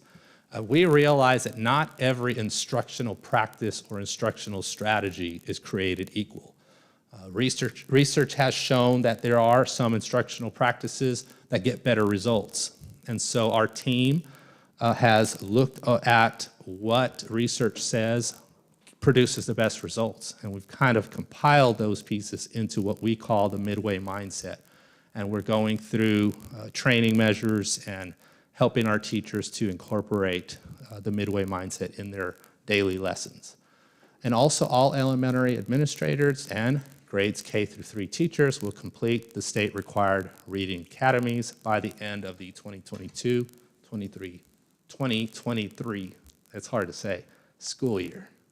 And so we're on track with that, and it's not easy, but our teachers are doing well, and we are projecting that everybody will pass those courses. We'd also have CCMR strategies. We're going to be tracking the CCMR indicators on each high school student by cohort in order to provide data to the counselors and to the administrators so that they can inform those decisions and the strategies so that we can continue to see those improvements in those areas. So it's going to be student by student and grade by grade that we continue to make those improvements. We also want to improve the dynamics of the CTC Excellence team by increasing business and industry advisory relationships in order to gain opportunities for student internships and work-based learning experiences. We want our students to have more work-based learning experiences and to have more industry-based certifications that they're receiving. And so that's a strategy that I think that we have spoken with you, the board, about in the past, and our team is continuing to work on moving towards making those improvements. Moving on to goal 2. Again, these are just some highlights. Goal 2 is to provide influential role models through the recruitment, retention, and support of highly qualified faculty and staff. And we chose Performance Objective 5 to highlight tonight. Obviously, there are more, but we want to develop and implement a systematic program of professional development for teachers with less than 2 years of classroom experience. You may know that almost 44% of teachers drop out of the profession within the first 5 years. And so we want to target our new teachers and make sure that they're getting the support that they need. And so we're enrolling all first-year teachers in a classroom coaching cycle so that they can focus on classroom management to begin that first school year, to be conducted by those classroom instructional coaches that we have on each campus. And at the end of the first 6 weeks, we will survey those first-year teachers and coaches about how this impact cycle of coaching is going and helping them. Is that a That's a national national statistic? statistic, yes. We are not. What is our statistic? Just out of I curiosity. couldn't tell you specifically how many we lose within the first few years. Mary Lou, any idea? I would say it's between 25 and 30%. It's not quite, it will be quite. Yeah. But that's a guess, I can figure it out. We also don't know whether some of them go to the district. Too, like, overall, they may go to another district, but overall, the statistic is high. Yeah. But with it, 5 years is a barometer where almost, like you said, 44 leave the district. I mean, leave teaching as a whole, I mean, across the nation. It takes 5 years to get your 10,000 hours, which is, that's where you're finally getting good, so. Right. It's a horrible time for us. Yeah. For them to leave. Tough in education. We're definitely doing better than the nation and the state in that area. And then goal 3, we also have a goal to highlight here, and this is a mouthful. In partnership with our community, we want to provide a safe and secure, supportive, and attractive, and technologically advanced environment in order to meet the physical, social, and spiritual needs of a diverse student population. We may do some cleaning up on that next year. But the objective that we wanted to highlight was objective 2, to ensure that all campuses have functioning threat assessment teams and are trained and implementing the Texas School Safety Center protocols for threat assessment of students during the 21 and 22 school year. And you've probably heard in the news that one of our Texas schools went through a really scary situation, and we want to make sure that we're ready for anything that happens. And we do have those practice sessions going on with our team.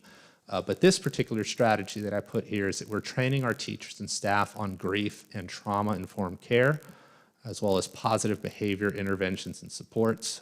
And we're also providing community resources to parents, and including that information at our VIP nights, which we're still having this year as well.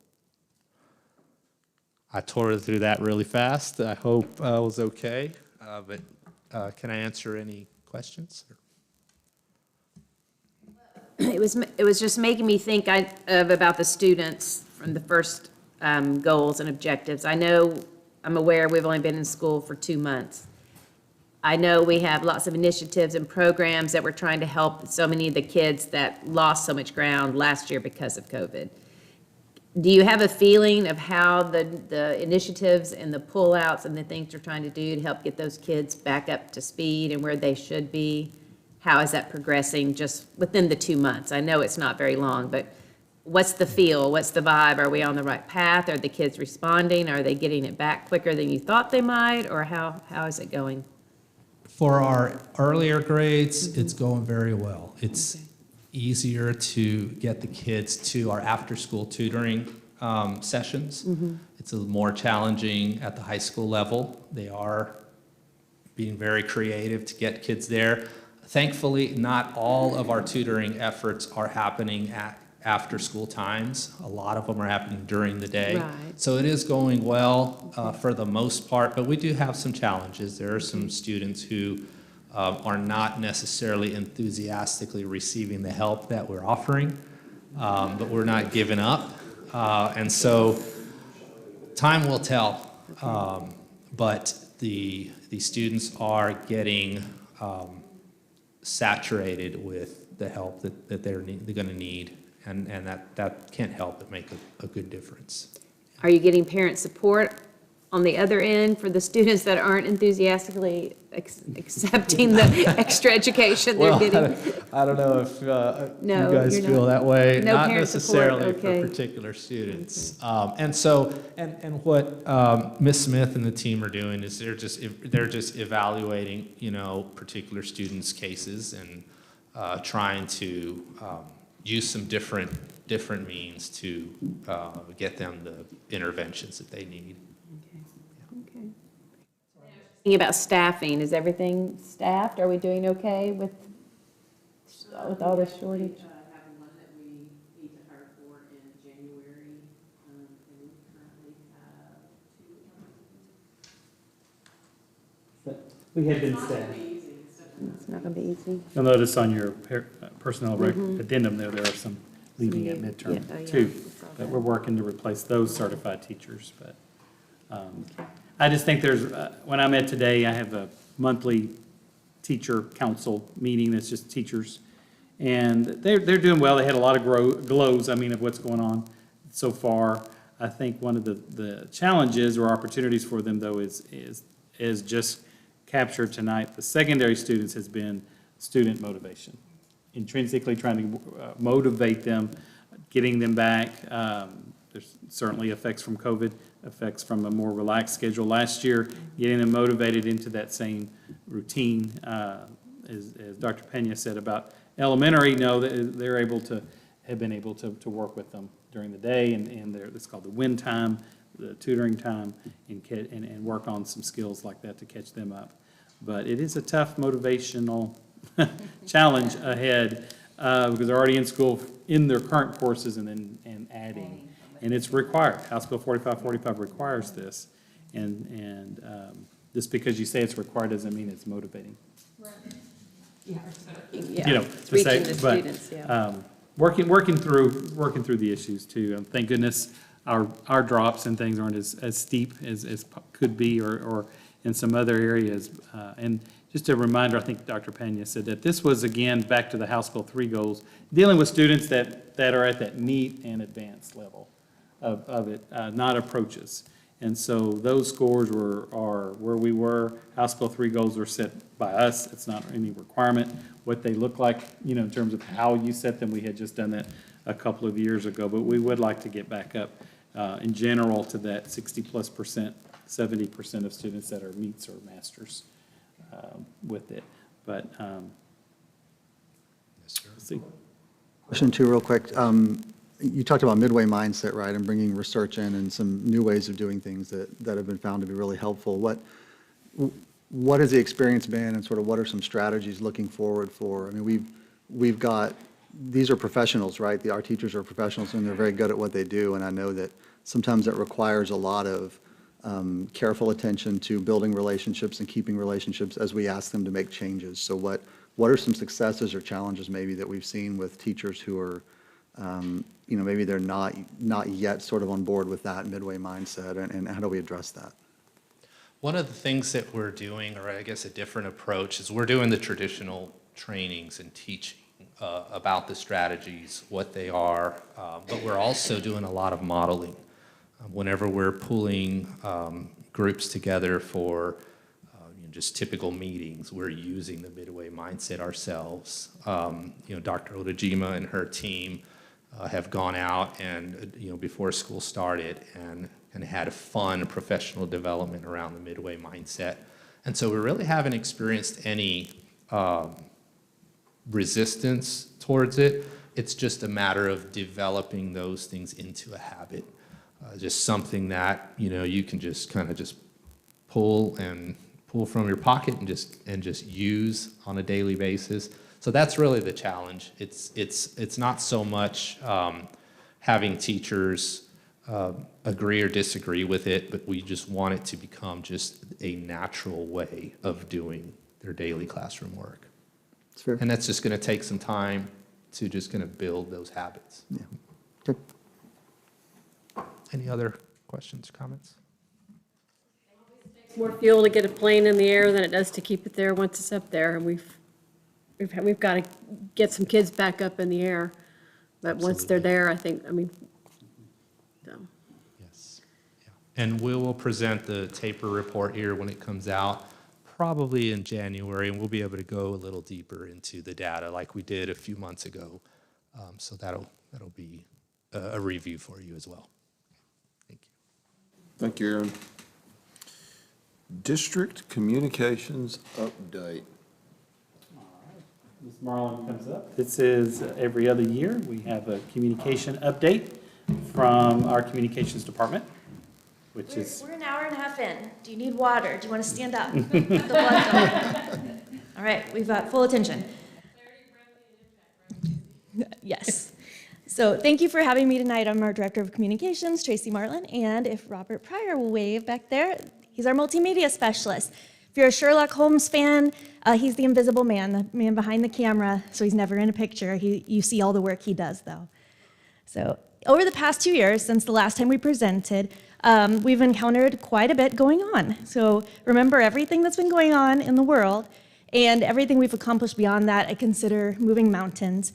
And we kept big Post-it notes outside our office, just marking down that even through a pandemic, we did this, and even through that, we did this. And these bullets are what were on those Post-it notes. I'm not going to read them for you, and no two projects are created equal, and they are not in any particular order. But just during the 2019 bond, the 2020 shelter in place, as well as the following social justice movement, I feel like we got a lot done still in our regular work as well. And we're going to talk about the videos and graphic design that are highlighted in red momentarily. In 2021, we did even more. So during the school year in pandemic mode, as well as our local elections being moved, controversial national elections, just producing things like vaccine clinics, and during construction and rezoning. These are things that we were able to accomplish in our communications for the district.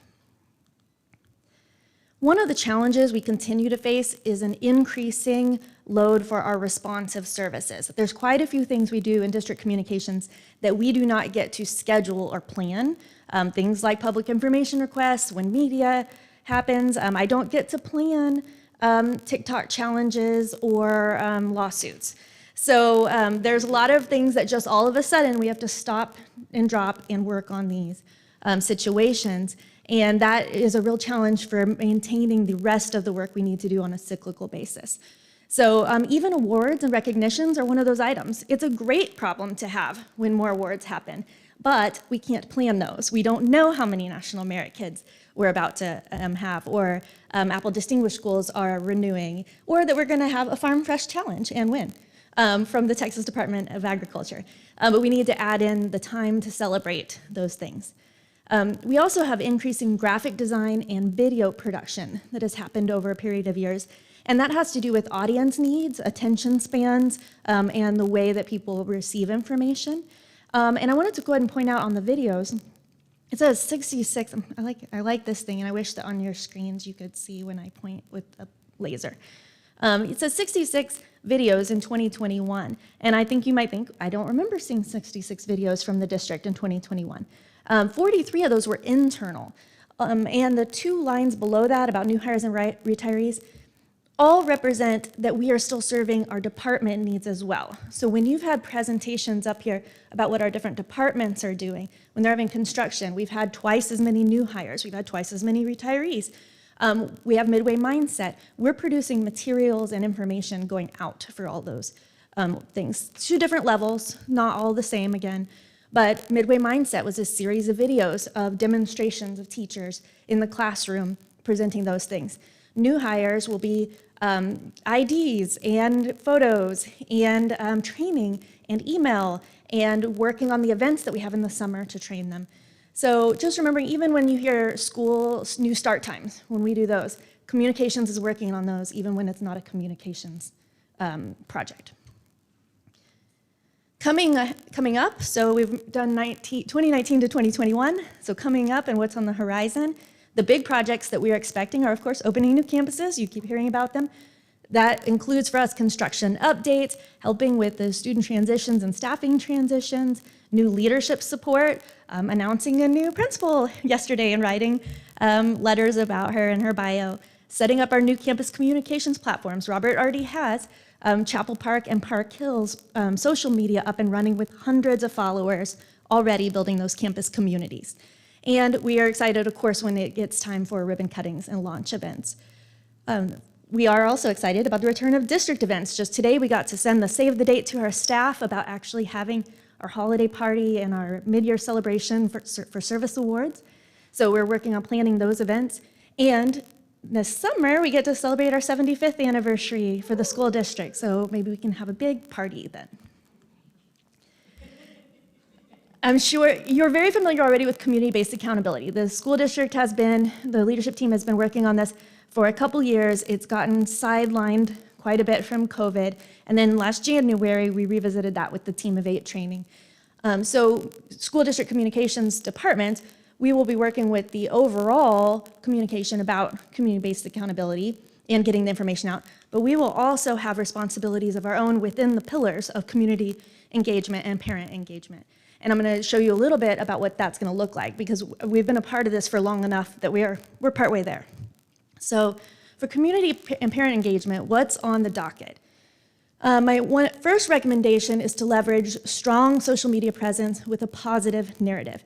We continue to have followers on social media, and they continue to build. Twitter is the only thing that ever had any time of dipping, just a couple months of not dipping of an increase. Everything else is increasing considerably. And we have those free platforms to tell our story and to populate it as often as we want to with our words, our images, and our messages. Second is to produce more videos for better reach and better retention. I'm not reading to you all those bullets. Those are all just research articles predicting the increase of online videos in 2022. And I've put on here some YouTube stats, but online videos refers to any online video, not just YouTube, Facebook, Twitter, Instagram, Reels, TikToks, things that are embedded like that. But our YouTube views continue to go sky high. We reached 1,000 followers. This year, we're already at over 2,800 viewers a month. Last year, we were almost at 5,000 viewers a month. Now, 2020, in a lot of those stats where I'm having these charts, is an anomaly. I can only attribute that to COVID, but it's kind of interesting to try to interpret why did COVID affect these things in this way. So certainly I think being at home, having more things virtual, less connection, led to a lot more video consumption, but we expect to continue that this year, even when people aren't home, because of these other research and trends about the consumption of online video, and that is the way the audience is working now. That is just what our audiences are wanting. And I hate the word trends. I actually hate when I say something's trending, because I don't want to talk about it in terms of like a clothing trend or something. It's just referring to the audience habits within communications. So my third recommendation is to address the issues with emails and websites taking big dips. They're becoming antiquated forms of technology and communication. So we're going to look at our email open rates first. If you'll notice this chart from 63% in 2019 to 48% in 2021. So at that point, I was thinking, this is huge. This is a huge dip. We've got to address it. We have seen that go up again this year slightly, just not overtaking. So it's not quite as quick. We have to act suddenly about it, but it is an ongoing trend we need to discuss. If you look at that top line of email open rates, emails, these are our percentages from district newsletters and campus newsletters for an average, but they very much follow national trends. So in 2016, email consumption peaked, measured by open rates. We can actually see how many people opened the emails we send through a broadcast system. So, and from 2016, it steadily declined with that giant decline in 2020, but then it just seems to be back on track with 2021 with that slight decline. Volume? I know we're looking at rates here, No, but certainly it volume feels is- like our volume's gone way up too. Volume's higher because our enrollment's higher, so we're sending more. But as far as the frequency of sending them, we still try to keep those as tight as we can, and that's why we utilize things like newsletters and compilations, is trying Yeah. not to send so many. Are you including all the teachers' emails and all this, or these are No, just the these ones are- coming out of your department? These are our department, as well as campus newsletters and campus-wide communication, not teacher communication. But I am going to address teacher communication in a moment, but that's not these stats. Yeah, because I can tell you, we get lots of emails. And I so know. I mean, at some point, I have a solution you don't for have you. time to I'll read tell you them about it all. tonight. I mean, just literally So- can't read them all. Well, yeah, and I was going to say, 61% is actually a pretty good rate still. It is, I mean, and that's industry-wide. actually the next part, that bar that you're looking at, it is pretty good. So our rates, even on our campus that kind of had the lowest when I was doing spot checks of 33% to the campus of the highest of 64, are all well above industry averages, even the education industry average. So that's what's all in blue.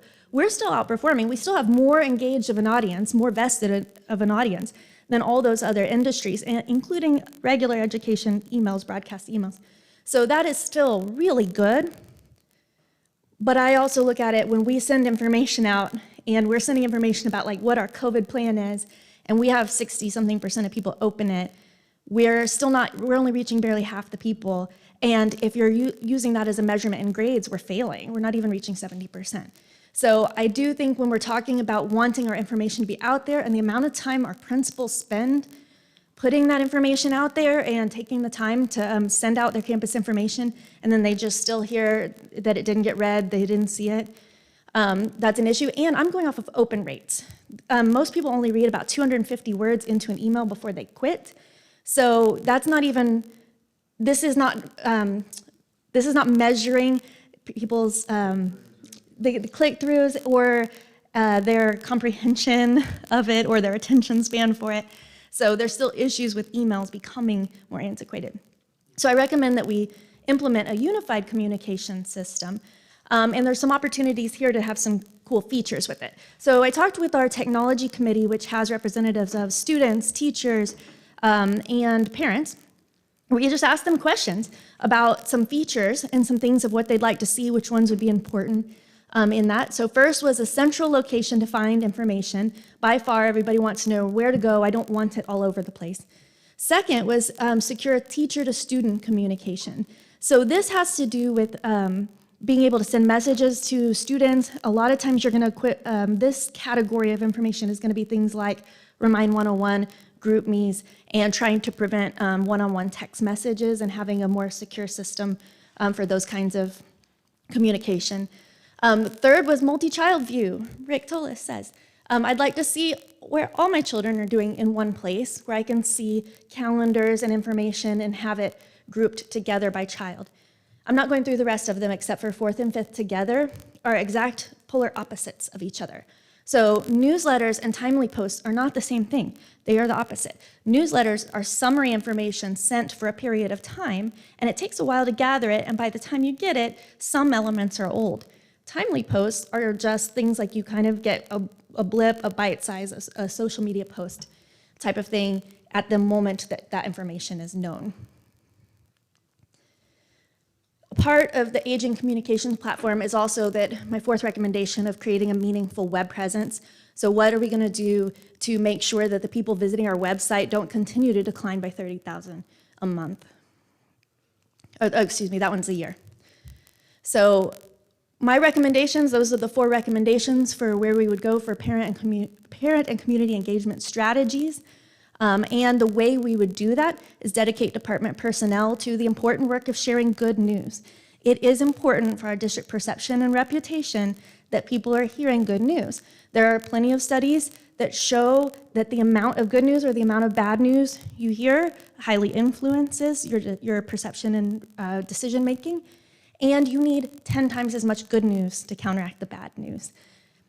We would like to continue building our Cte partnerships for increased content creation. We have fledgling partnerships that are really, really good with a ton of potential, and I'd like to continue working with our student groups. We do need to, if we're going to talk about these systems and a unified communication system and something a little bit more modern, we do need to be able to establish, maintain, train, and troubleshoot those systems. And remembering that we have an ongoing turnover of staff, leadership that constantly needs to get trained, but also best practices. You want to stay on top of things over time, even once people are trained. And then having availability for proactive services for major district initiatives. So getting back to CBAS, getting back to strategic planning, future bonds, anything along those lines. The next step will be seeking said unified communication solution. We know of some of the programs out there, but they're still quiet, a bit of comparison, focus groups, checking compatibility to do that work. A unified communication system would look like the things we have already, which are reliable alerts and notification and mass communications, with a complementary web presence for some information goes here, some goes elsewhere. I'm thinking on web presence, it'll be more marketing in nature, more recruitment driven for both students and staff, so that can affect enrollment and also our staffing. And then new features would include two-way language translations. We currently have 28 home languages in Midway IC. And there are services out there that if a teacher can type the post, the parent receives it in their home language, writes back in their home language, the teacher receives it in English, and that can even work in groups as well. So we can, and they have more than 100 languages that they can do in almost any of the programs we've looked at. Calendars and event management, there's a lot to be improved with calendars, especially with that multi-child view version of calendars. Smart alerts, which are like lunch balances, attendance, library dues, things like that. Direct two-way communication would be a system for our student communication that is protected. Parent preference choices, we've heard over and over for years, parents would like to choose, well, I don't want these emails, I do want these emails. I do want security alerts, but I don't want this other information. This would give parents opportunities to choose email, text, app-based notifications, daily, weekly, emergency, anything along those lines. And of course, mobile first, because the majority of people are looking on their phone.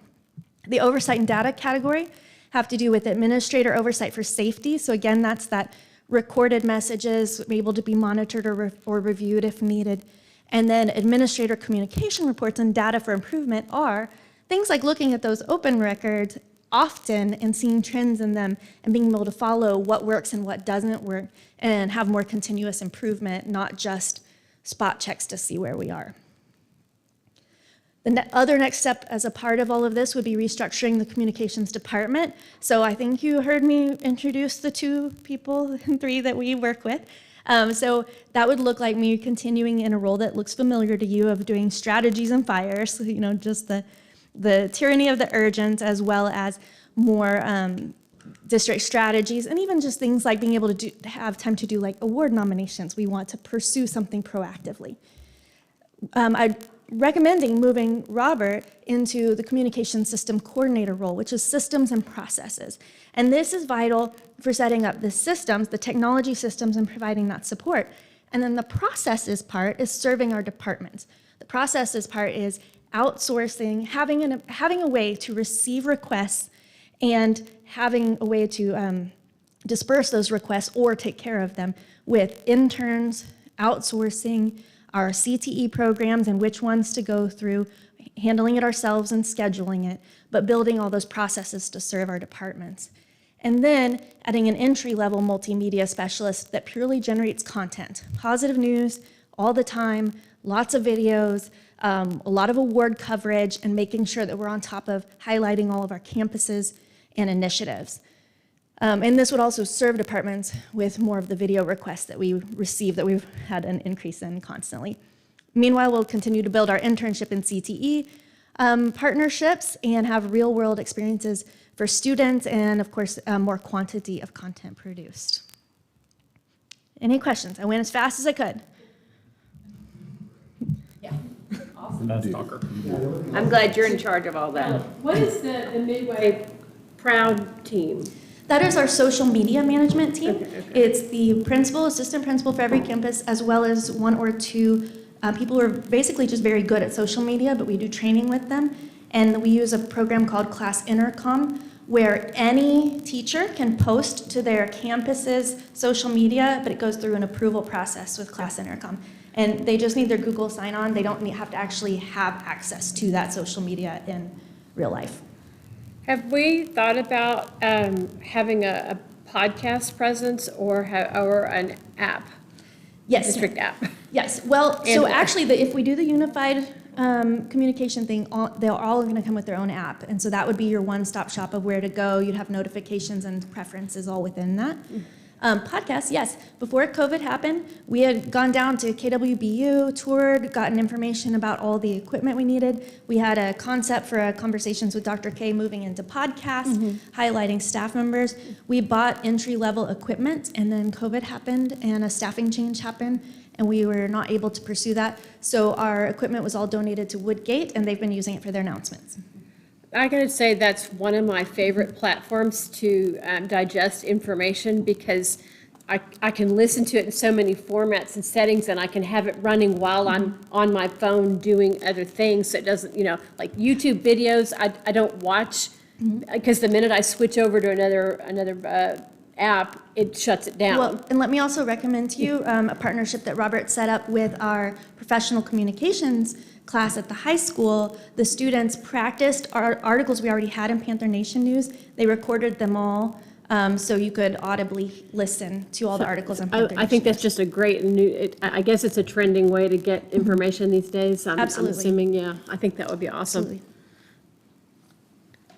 And so I think this is great. I've been through these kinds of plans before at Baylor for years, and I think you've done a lot of good work here in looking at what's next and what's next and what's next. And I really would like the availability to look at what's next. Yeah, well, and so really what I was going to say is I just think 2 years is like an eternity in this area, especially with the way things are changing. And so I'm not suggesting that you do this more often, but I guess I'm suggesting that we, maybe we should all dialogue with you informally more often about ideas and thoughts and things to do in the interim between those 2 years, if that's acceptable. I'd love that, and I also do expect to be coming to you at some point with whatever program that we're proposing for the parent communication system in the near future as well. That wouldn't be implemented until after the new schools are online next fall, because our technology department is fully booked until all of our new schools are built, installed, online, teachers in, computers in, all of the things above.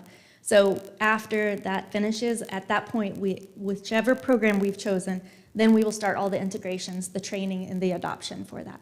So I'm thinking mid-year next year, we would be able to launch, which is nice because launching a new year in August with all new parents and not being able to communicate what's going on right at the start of the school year would be really difficult. So we would start the school year with what's familiar, then launch, here's our new platform, here's where you go.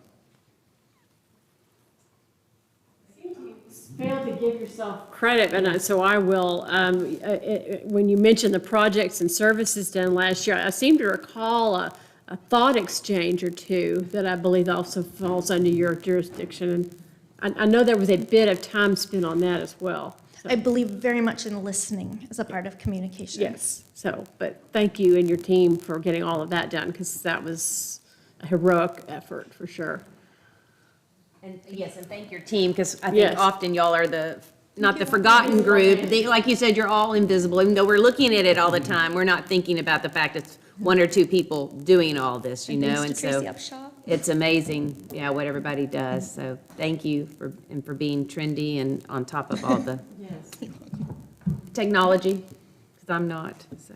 Well, it is you mentioned that it's a district-wide effort, because you can't publish what you don't get from all of your principals and all of your activity sponsors, and there's lots of people giving you content who are working hard to make sure we hear about everything. And that goes two ways. We need to receive content to share, but we also just need to facilitate for the campuses their communication as well.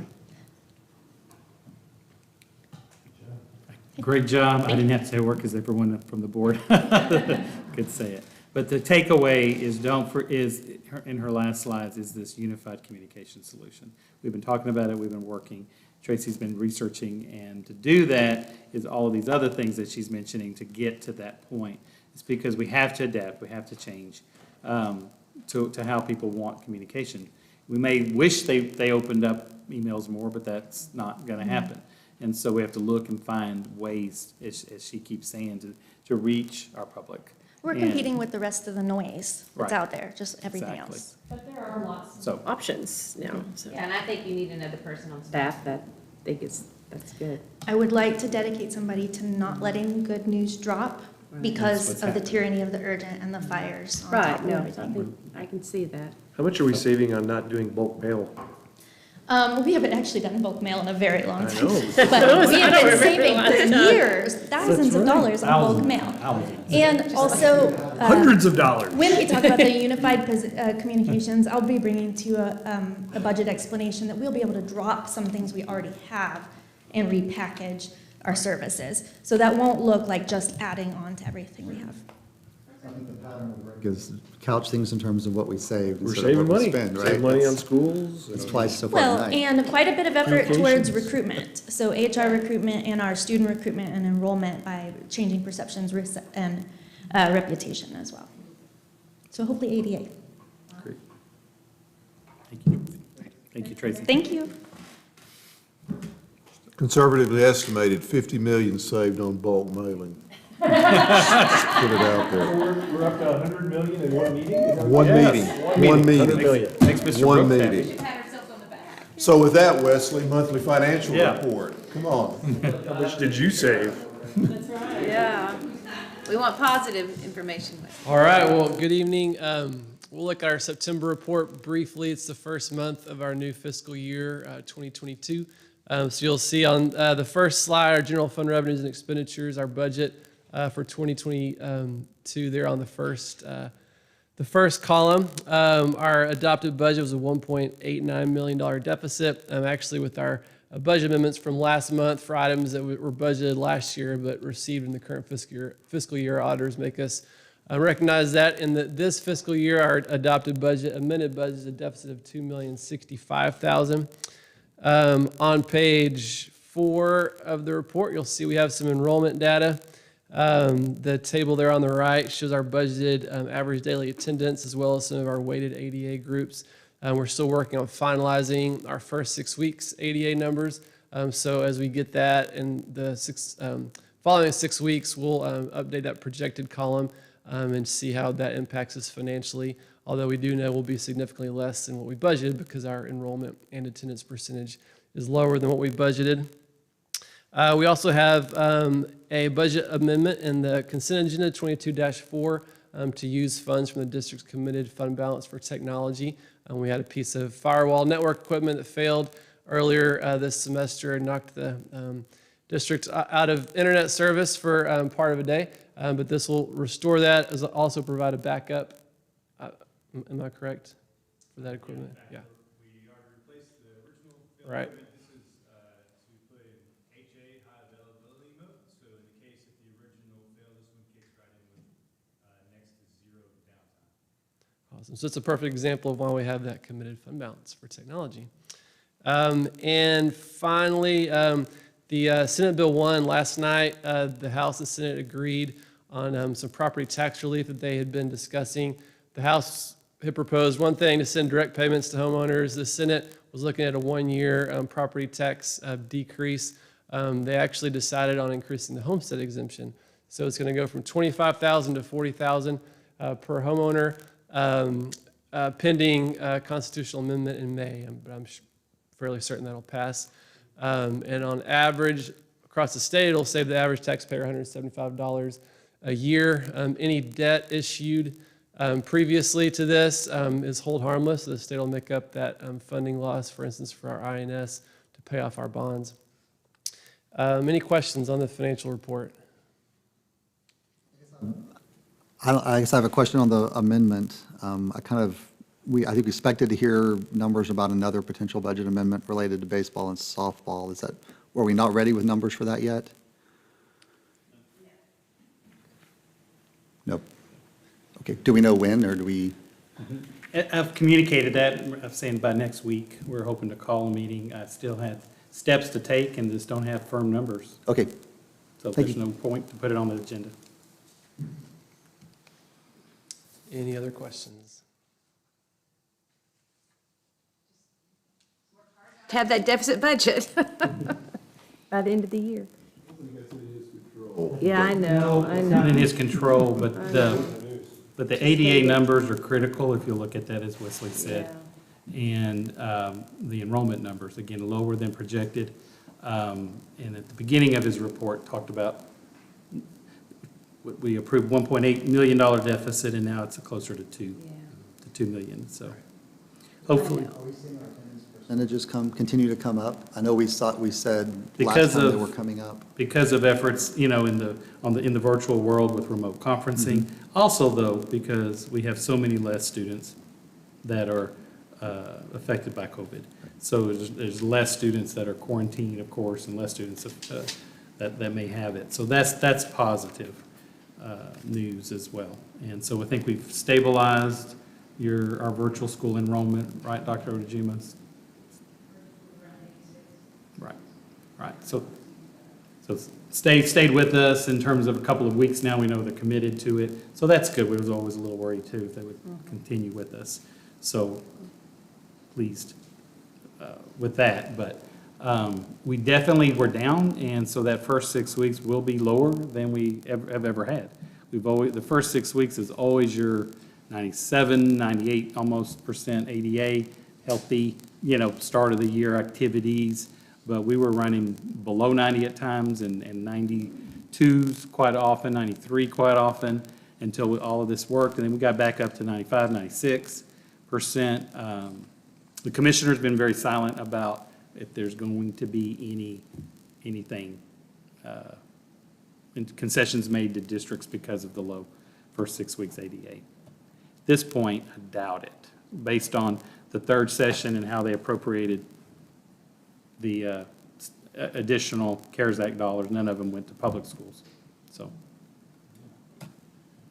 Do you think coming back from Christmas break, if we'll have an uptick in new enrollments? I mean, do we have a feel for anything there? No, I mean, it generally is you're higher in the fall and then you tick down a little bit in the spring. That's always been the pattern, just people move and things like that. I hope not. I certainly hope with the growth, I just think there is the supply is low of housing in the district, and so it's Yeah. very competitive, and because of that, the pricing is going up too, which compounds it somewhat. I just didn't know if we, at least anecdotally, knew about families that haven't sent their kids back yet, that. I don't As we know. as we get further away from COVID too. COVID, that they. We might- hope, Yeah. but I have not heard a lot of that. Some, I'm sure, be a few, but not a huge percentage back. But we'll see, maybe. But would like to see that number. You'll notice 84, I think is a little higher now. Again, when he had this first date, 84.23, I think today, like 84.45, something like that. So we're a little bit higher with total enrollment than what Wesley has right here, but continually to monitor that because what you base your budget on. So. Anything else on the financial report? If not, we are required annually to have a public hearing on our rating under the first system. Before we go to the public hearing, Wesley, you want to give the board an overview of our performance this year? Yes, sir. For the year in question. That's right. 2021 rating is based on the 2020 fiscal year. And so there are 20 indicators you can see there in your packet, each of those and how we scored. We scored 98 out of 100. A superior rating is awarded for a score of 90 to 100. So we received superior. Also on the second page are the previous 5 years where there were 15 indicators. So they changed it a little bit for 2020, but we also received superior the previous 5 years. And if you're like me, you want to know where we lost the 2 points. It's actually on the amount of debt per $100 of property valuation. And so in 2020 is when we issued our bonds, so that kind of makes sense. Our debt spiked that year, but over time as we pay that down and our property values increase, I would think that we would maybe gain those 2 points. Any questions? Well done. Yeah, great job. Great job. Thank you. So with that said, we will open the public hearing and invite any members of the public that wish to speak to this item to do so.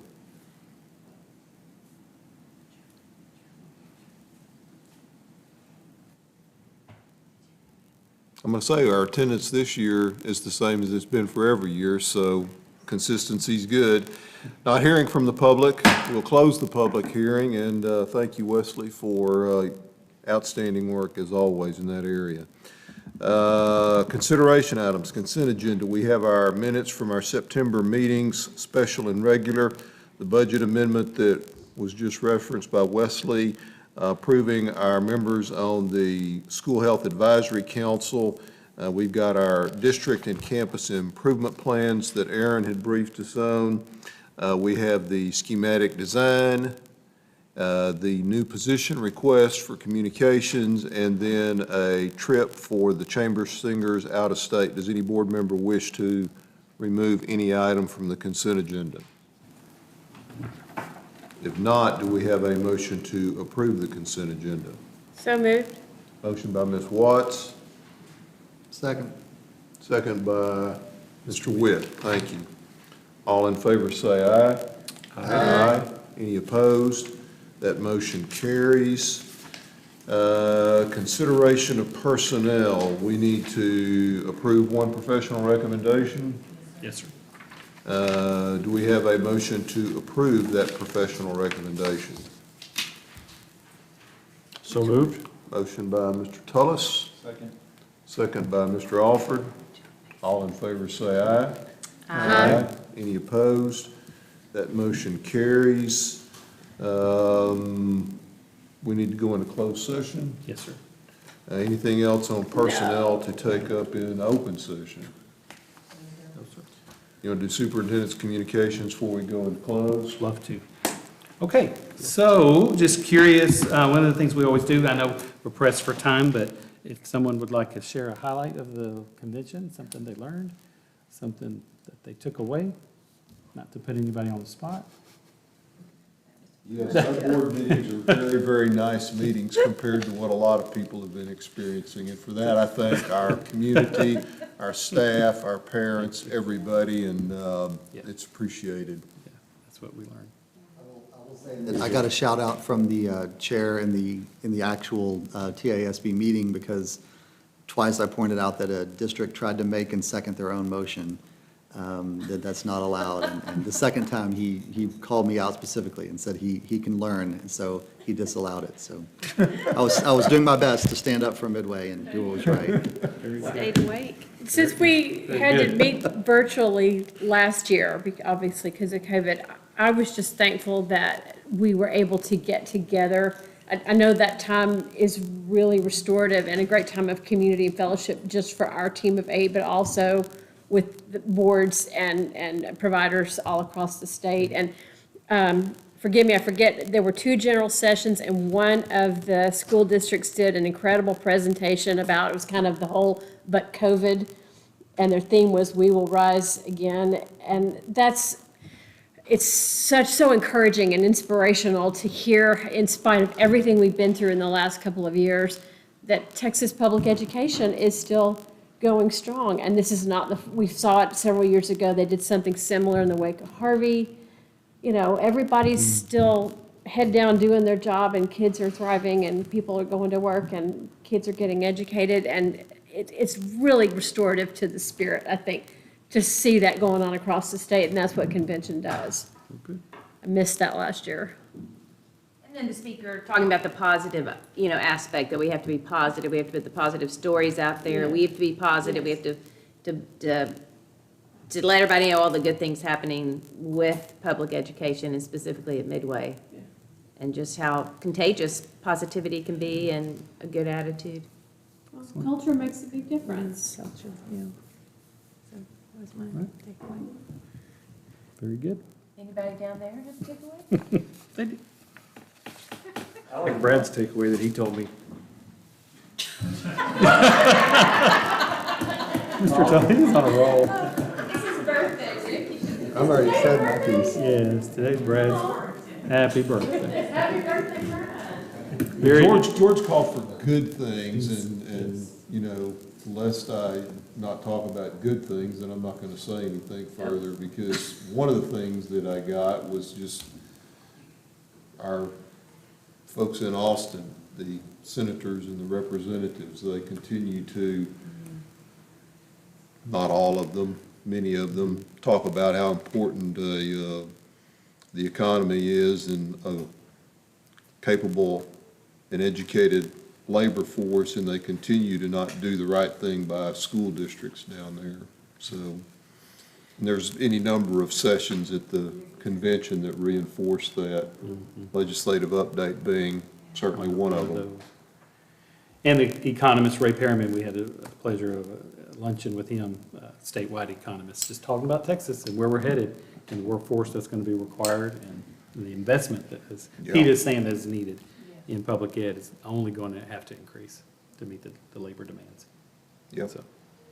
So, all right. Well, I appreciate your attendance again. It's always great to have everyone attend. That's pretty rare. They have all 8 and the superintendent attend, so thank you for that. Also, just real quickly, that in the future, as mentioned, be on the lookout. We will, between now and November, more than likely need a called meeting, construction related, or as mentioned, budget amendment related, not only for the possibility of consideration of turf, but also we still haven't finalized a contract for the CMAR. Those are still under contract negotiations for the middle school, so that's hung up. So those, I would like to get those sooner than later, so I'm saying maybe late November. Also, we've been working on planning, we do an annual Team of 8 training, means all of us, and we do the convention, of course, but we're required to do a Team of 8, and so we're working on topic and dates and things like that, so I'm working on some ideas to bring to us. Okay? That's it. Very good. Then at 9:14, we'll call it. We're going to go into closed session under 551.074 on personnel. All right. Me.